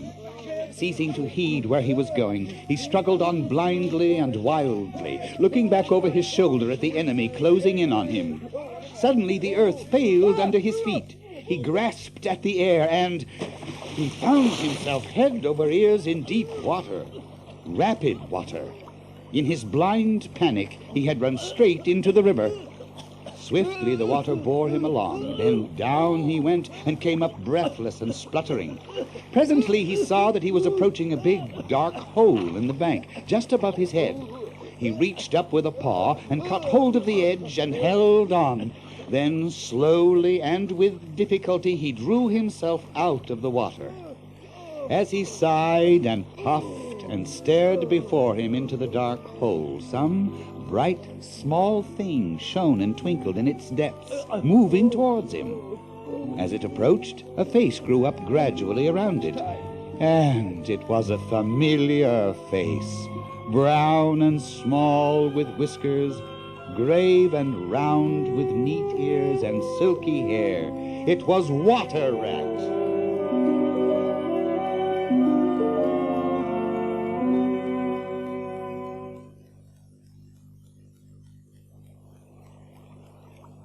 The rat put out a neat little brown paw, gripped Toad firmly by the scruff of the neck, and gave a great hoist and a pull. At last the Toad stood safe and sound in the hall, streaked with mud and weed, to be sure, but happy and high-spirited as of old. Oh, Ratty, I've been through such times since I saw you last, you can't think. Such trials, such sufferings, and all so nobly borne. Been in prison, got out of it, of course, been thrown into a canal, swam ashore, stole a horse, sold him for a large sum of money, humbugged everybody. Oh, I'm a smart Toad and no mistake. Let me tell you. Toad. Toad. Yeah.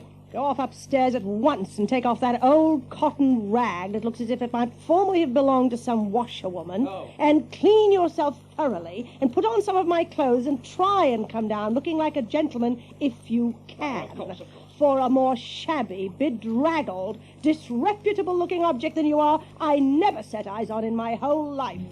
Toad was at first inclined to stop and do some talking back at him, but he caught sight of himself in the looking-glass, with the old bonnet perched rakishly over one eye, and he changed his mind and went very quickly and humbly upstairs to the rat's dressing room. When he was cleaned and dressed and fed, Toad related all his adventures to the rat, who sat grave and silent. Well, now, Toady, I don't want to give you pain after all you've been through already. But seriously, don't you see what an awful ass you've been making of yourself, You know that you've never had anything but trouble from motor cars from the moment you first set eyes on one. Quite right, Ratty. How sound you always are. Yes. As for motor cars, I've not been at all so keen about them since my last ducking in that river of yours. I'm glad to hear it. No, the fact is, while I was hanging on to the edge of your hole and getting my breath, I had a sudden idea. A really brilliant idea, Ratty. Connected with motorboats. Toady! Oh, there. It was only an idea. We won't talk any more about it now. I think not. No, I've had enough of adventures. After dinner, I'm going to stroll down to Toad Hall. What? And What? Stroll down to Toad Hall? Yes? What are you talking about? Do you mean to say you hadn't heard? Heard? What? Do you mean to tell me that you've heard nothing about the weasels? What, the Wild Wooders? No, not a word. What have they been doing? And how they've been taken Toad Hall? Go on, Ratty. Tell me all. I can bear it. Well, when you got into that trouble of yours, I mean, when you disappeared from society for a time, over that misunderstanding over a machine, Yes, Ratty. Well, it was a good deal talked about down here, and not only along the riverside, but even in the wild wood, and a wild wood animal said hard things. Said you were done for this time. You would never come back again, they said. Never. No, that's the sort of little beasts yes. they are. But Mole and Badger said that you would come back again soon, somehow. So they arranged to move their things into Toad Hall and sleep there and keep it aired and have it all ready for you when you turned up, Oh, dear Mole. Good Badger. Now I come to the most painful and tragic part of my story. One dark night, it was a very dark night, and blowing hard too and raining cats and dogs, a band of weasels, armed to the teeth, attacked the place. No! The Mole and Badger were sitting by the fire, telling stories and suspecting nothing, when the bloodthirsty villains broke down the doors and rushed in upon them from every side. Oh. Well, our friends made the best fight they could, but what was the good? I mean, they were unarmed and taken by surprise, and what could two animals do against hundreds, eh?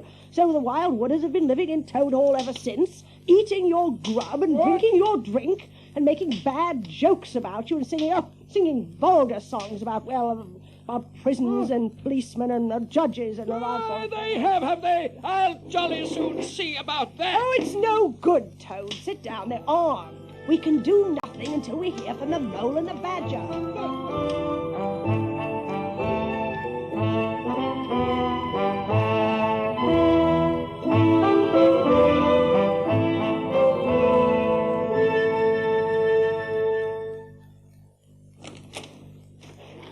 What's this? Welcome home, Toad. Oh, what am I saying? Home indeed is the poor homecoming, unhappy Toad. Oh, dear old Badger. Well, now, have a bite to eat, Badger, eh? Never mind him, Toady. He's always low and despondent when he needs food, remember? Oh, I know that, Knock. Be right back. Come right in, that's it. We've got a little surprise.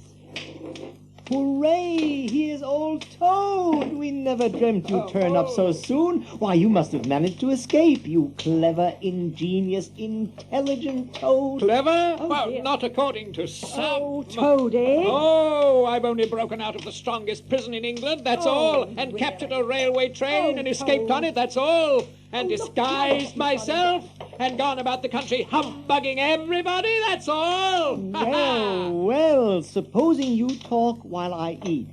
Oh, my. Look at that. See that? A handful of silver. That's not so bad, is it, for a few minutes' work? And how do you think I done it, Mole? Horse stealing. That's how I done it. Go on, Toad. Toad, do be quiet, please. And don't you egg him on, Mole. We must decide what's to be done. Our position's about as bad as it can be. Sentries posted everywhere, guns poked out at us when we've been round the place by night and by day, stones thrown at us. Well, I think I see what Toad really ought to do. I'm not going What he to be ought to do ordered is exactly what I told him to do in the first place. Be quiet, all of you. Ah, Toad, you bad, troublesome little animal. Aren't you ashamed of yourself? What do you think your father, my old friend, would have said if he had been here tonight and had known of all your goings-on? There, never mind. We're going to let bygones be bygones and try and turn over a new leaf. Now, what Mole says is true. They have guards at every point. We can't think of attacking the place. They're too strong for us. Then it's all over. I'll go and enlist in the army and never see my dear Toad Hall anymore. Cheer up, Toady, cheer up, Toady. There are more ways of getting back a place than taking it by storm. Now, I'm going to tell you a secret. There is an underground passage. What? An underground passage that leads from the riverbank right up into the middle of Toad Hall. Oh, nonsense, nonsense. I know every inch of Toad Hall. There's nothing of the sort, I assure you. My young friend, your father told me a great deal he wouldn't have dreamt of telling you. What? He discovered that passage. He didn't make it, of course. It was done years before he ever came to live here. And he repaired it and cleaned it out because he thought it might come useful someday. And he showed it to me. Oh. Don't let my son know about it, he said. Don't let my son know about it. He's a good boy, but simply can't hold his tongue. If he's ever in a real fix, you may tell him about the secret passage, but not before. Well, perhaps I am a bit of a talker. A popular fellow such as I am. My friends gather round me. We chat, we sparkle, we tell witty stories, and somehow my tongue gets wagging. Well, I found out a thing or two lately. There's going to be a big banquet tomorrow night. It's somebody's birthday. The chief weasels, I believe, and all the weasels will be gathered together in the dining room, eating and drinking and laughing and carrying on. No guns, no swords, no sticks, no arms of any sort. But the sentinels will be posted as usual, won't they? Exactly. That's where the passage comes in. It leads right up under the butler's pantry next to the dining hall. That squeaky board in the pantry. Yeah, now I understand it. We shall creep out quietly into the pantry. With our pistols and swords and sticks, what? Yes. And rush in upon them. And whack 'em, and whack 'em, and whack 'em.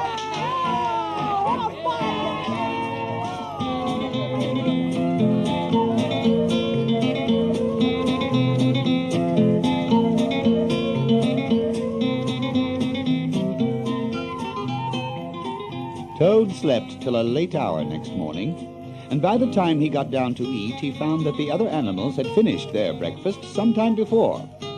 The Mole had slipped off somewhere by himself. Badger sat in the armchair reading the paper, and Ratty was running round the room busily with his arms full of weapons of every kind, distributing them in 4 little heaps. Here's a sword for the rat, here's a sword for the mole, here's a sword for the toad, here's a sword for the badger. Yes, here's a pistol for the rat, here's a pistol for the mole, here's a pistol for the toad, here's a pistol for the badger. That's all very well, Ratty. But once we get past the guards, we shan't want any swords or pistols. We 4 with our sticks. Once we're inside the dining hall, we'll clear the floor of all the lot of them in 5 minutes. Well, it's as well to be on the safe side, what, eh? Yes, I'll learn them to steal my house. I'll learn them. I'll learn them. Don't say learn 'em, Toad. What? It's not good English. What's the matter with Toad's English? It's the same what I use myself. And if it's good enough for me, it ought to be good enough for you. Oh, well, I'm very sorry. Only I think it ought to be teach 'em, not learn 'em. But we don't want to teach 'em. We want to learn 'em. Learn 'em, learn 'em. And what's more, we're going to do it too. Molly, where have you been? I've been getting a rise out of the guards. Oh, I hope you've been very careful, Mole. What? I should hope so, too. I got the idea when I found that old washerwoman dress that Toad came home in yesterday. I put it on with the bonnet and shawl, and off I went to Toad Hall. You what? The sentries were on the lookout, of course, with their guns and their "who comes there?" and all the rest of their nonsense. "Good morning, gentlemen," says I, very respectful. "Want any washing done today?" "Go away, washerwoman," they said. "We don't do any washing on duty, or any other time," says I. Wasn't I funny, Toad? Well, it was quite clever. Then the one in charge said, "Run away, my good woman, and don't keep my men idling and talking at their posts. Run away, says I. It won't be me that'll be running away in a very short time from now. Oh, Moley, how could you? I could see them all pricking up their ears and looking at each other when I said that. Never mind her, said the sergeant. She doesn't know what she's talking about. Oh, don't I, said I. Well, let me tell you this. My daughter, she washes for Mr. Badger. And that'll show you whether I know what I'm talking about, and you'll know pretty soon, too. Oh, Moley, how could you? Says I. 100 bloodthirsty badgers armed with rifles are going to attack Toad Hall this very night across the fields. 6 boatloads of rats with pistols and cutlasses will come up the river and land near the garden, and a picked body of toads known as the diehards or the death or glory toads will storm the orchard and carry everything before them, yelling for vengeance. There won't be much left of you to wash, says I. Then I left. Oh, you silly ass, Mole. You've been and spoiled everything. It's right. How could you do that, Mole, really? Mole, I perceive you've more sense in your little finger than some other animals have in the whole of their fat body. Oh, I say. You've managed excellently, and I begin to have great hopes for you. Good Mole, clever Mole. But Toad was simply wild with jealousy, more especially as he couldn't make out for the life of him what the Mole had done that was so particularly clever. After a hearty meal, the Badger settled down for a short nap. The laborious Rat resumed his distribution of supplies. Here goes again. Now, here's a belt for the Rat, here's a belt for the Mole, here's a belt for the Toad, here's a belt for the Badger. Yes. So the Mole drew his arm through Toad's, led him out into the open air, shoved him into a wicker chair, and made him tell him all his adventures from beginning to end, which Toad was only too willing to do. Indeed, much the Toad related belonged more properly to the category of what might have happened had I only thought of it in time instead of 10 minutes afterwards. Those are always the best and the raciest adventures. And why should they not be truly ours as much as the somewhat inadequate things that really come off?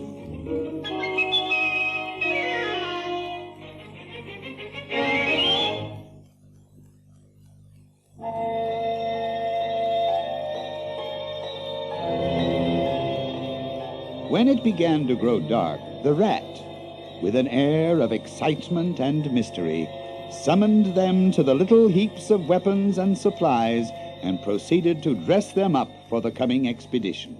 All right, Ratty. All right. It amuses you and it doesn't hurt me. Now, I'm going to do all I've got to do with this here stick. Oh, please, Badger. You know I shouldn't like you to blame me afterwards and say I'd forgotten anything. Now then, follow me. Mole first, 'cause I'm very pleased with him. Rat next, Toad last. Badger took a lantern in one paw, grasped his great stick with the other, and off they went. They went along the river for a little way, and then suddenly swung over the edge into a hole in the bank a little above the water. They groped and shuffled along with their ears pricked up and their paws on their pistols. We ought by now to be pretty nearly under the hall. The weasels are going at it. The passage now began to slope upwards. They hurried along the passage till it came to a full stop, and they found themselves standing under the trap door that led up into the butler's pantry. What a time they're having, eh? Now, boys, all together, all together. I won't detain you much longer. But I would say a word about our kind host, Mr. Toad. We all know Toad. Good Toad. Honest Toad. Honest Toad in prison. Oh, just let me get at him. Hold a minute, hold a minute. Get ready, all of you. I have composed a song on the subject of Toad. The hour has come. Follow me. Come on. Run! Well might the terrified weasels dive under the tables and spring madly up at the windows. Well might the ferrets rush wildly for the fireplace and get hopelessly jammed in the chimney. Well might tables and chairs be upset, and glass and china be sent crashing on the floor in the panic of that terrible moment when the four heroes strode wrathfully into the room. The mighty badger, his whiskers bristling, his great cudgel whistling through the air. Mole, black and grim, brandishing his stick and shouting his awful war cry. A mole! A mole! Rat, desperate and determined, his belt bulging with weapons of every age and every variety. Toad, frenzied with excitement and injured pride, swollen to twice his ordinary size, leaping into the air and emitting toad whoops that chilled them to the marrow. Up and down the whole length of the hall strode the four friends, whacking with their sticks at every head that showed itself. And in 5 minutes, the room was cleared. Through the broken windows, the shrieks of the terrified weasels escaping across the lawn were borne faintly to their ears. On the floor lay prostrate some dozen or so of the enemy, on whom the mole was busily engaged in fitting handcuffs. Mole, just go outside and look after those sentries of yours and see what they're doing. I've an idea that, thanks to you, we shan't have much trouble from them tonight. Certainly. Well, I want some grub. Stir your stumps, Toad, and look lively. We've got your house back for you, and you don't offer us so much as a sandwich. Oh, well, I'll see what I can find. Give me a hand, Ratty. Certainly, old fellow. Did you see how I sent the chief weasel flying across the table with one blow of my stick? That'll learn 'em, eh? Here's a basket of French rolls, and there's some cheese and butter. And here's some cold chicken with a lot of lobster salad. All over. When the sentries heard the yells and the uproar inside the hall, they threw down their rifles and fled. They've all disappeared by now, and I've got their rifles. Excellent and deserving animal. Now there's just one thing I want you to do, Mole, before you sit down to your supper. I wouldn't trouble you, only I know I can trust you to see a thing done. I want you to take these prisoners upstairs with you and have some bedrooms cleaned out and tidied up and made really comfortable. See that they sweep under the beds and put clean sheets and pillowcases on and turn down one corner of the bedclothes, just as you know it ought to be done, and have them put clean towels and fresh cakes of soap in each room. And then you can give them a licking apiece, if you like, and put them out by the back door, and we shan't see any more of them, I fancy. And then come along and have some of this cold chicken. It's first rate. I'm very pleased with you, Mole. All right, you weasels, on your feet. Forward! March! The good-natured mole picked up a stick, formed his prisoners in a line, and led them off to the upper floor. After a time he appeared again, smiling, and said that every room was ready and as clean as a new pin. And I didn't have to lick them either. I thought on the whole they had had licking enough for one night, so I gave them a roll apiece and let them out at the back. And off they ran as hard as they could. Thank you kindly, dear Mole, for all the pains and trouble tonight, and especially for your cleverness this morning. There spoke my brave Toad. So they finished their supper in great joy and contentment, and presently retired to rest between clean sheets, safe in Toad's ancestral home, won back by matchless valor, consummate strategy, and a proper handling of sticks.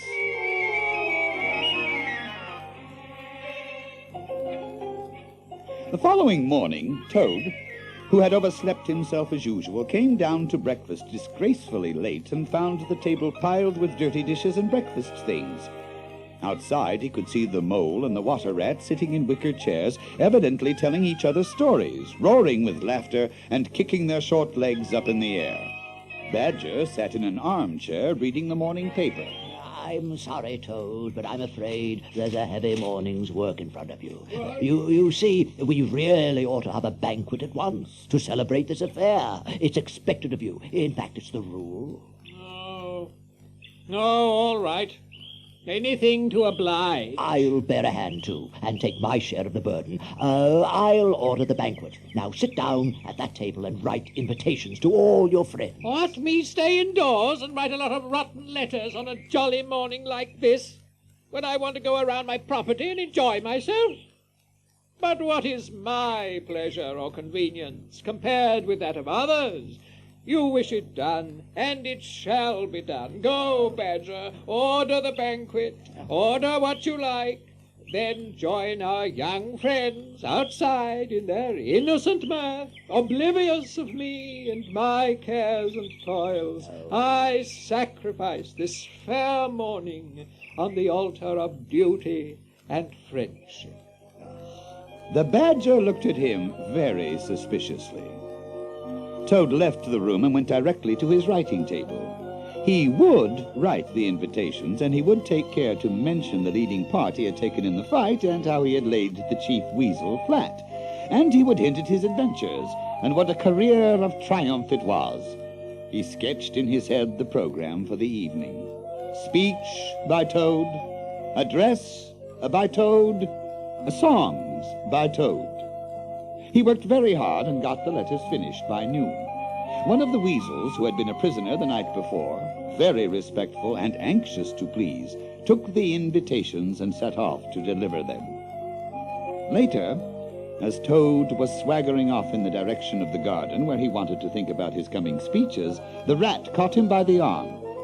Suddenly, the Badger took him firmly by the other arm, and he began to see the game was up. The two animals conducted him into the house, shut the door, and put him into a chair. Oh, what? We came upon the weasel delivering your invitations. Now look here, Toad. There are going to be no speeches and no songs. We're not arguing with you, we're telling you. Not even one little song? No, not one little song. It's no good, Toady. You know well that your songs are all conceit and boasting and vanity, and your speeches are all self-praise and gross exaggeration and gas. It's for your own good, Toady. You know you must turn over a new leaf sooner or later, and now seems a splendid time to begin. You have conquered, my friends.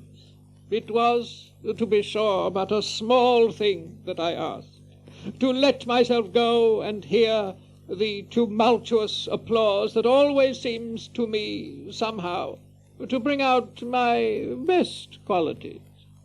However, you're right, I know, and I am wrong. Henceforth, I will be a very different Toad. But, oh, this is a hard world. And, pressing his handkerchief to his face, he left the room with faltering footsteps. Mole was upstairs, filling out plain, simple invitation cards. As the hour for the banquet came, Toad retired to his bedroom and sat alone, melancholy and thoughtful. He pondered long and deeply. Then he began to smile. He got up, locked the door, drew the curtains across the windows, collected all the chairs in the room and arranged them in a semicircle, and took up his position in front of them, swelling visibly. Toad's last little song. When the Toad came home, there was panic in the parlor and howling in the hall. There was crying in the cowshed and shrieking in the stall. When the Toad came home, when the Toad came home, there was smashing in of windows and crashing in of door. There was scurrying of weasels that fainted on the floor. When the Toad came home, bang go the drums, the trumpeters are tooting, and the soldiers are saluting, and the cannon they are shooting, and the motor cars are hooting as the hero comes. Shout, hooray, and let each one of the crowd try and shout it very loud in honor of an animal of whom you're justly proud, for it's Toad's great day. He sang this very loud, and when he had done, He sang it all over again.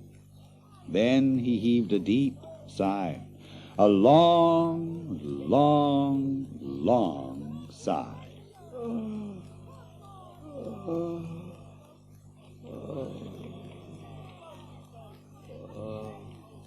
Then he dipped his hairbrush in the water jug, parted his hair in the middle, and plastered it down very straight and sleek on each side of his face, and unlocking the door, went quietly down the stairs to greet his guests.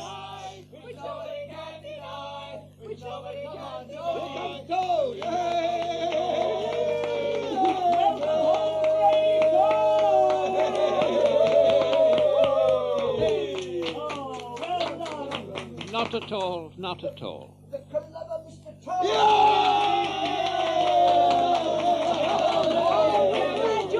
On the contrary, Badger was the mastermind. Courageous Toad!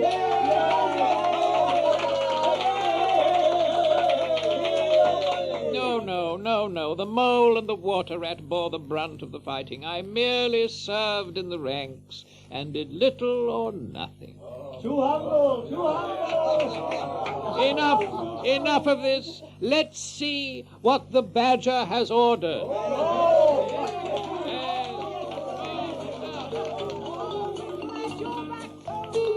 The Badger had ordered everything of the best, and the banquet was a great success.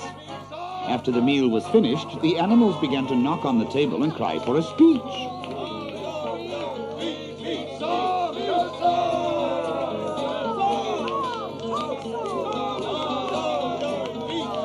But Toad only shook his head gently, raised one paw in mild protest, and managed to convey to everyone that this dinner was to have no speech and no songs from him. He was indeed an altered Toad.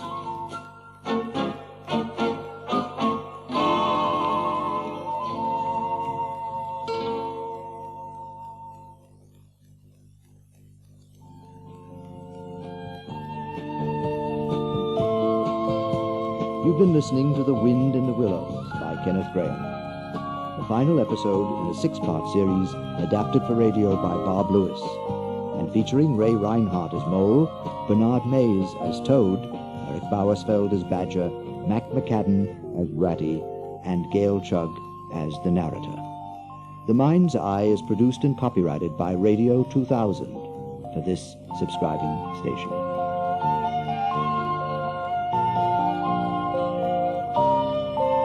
Oh!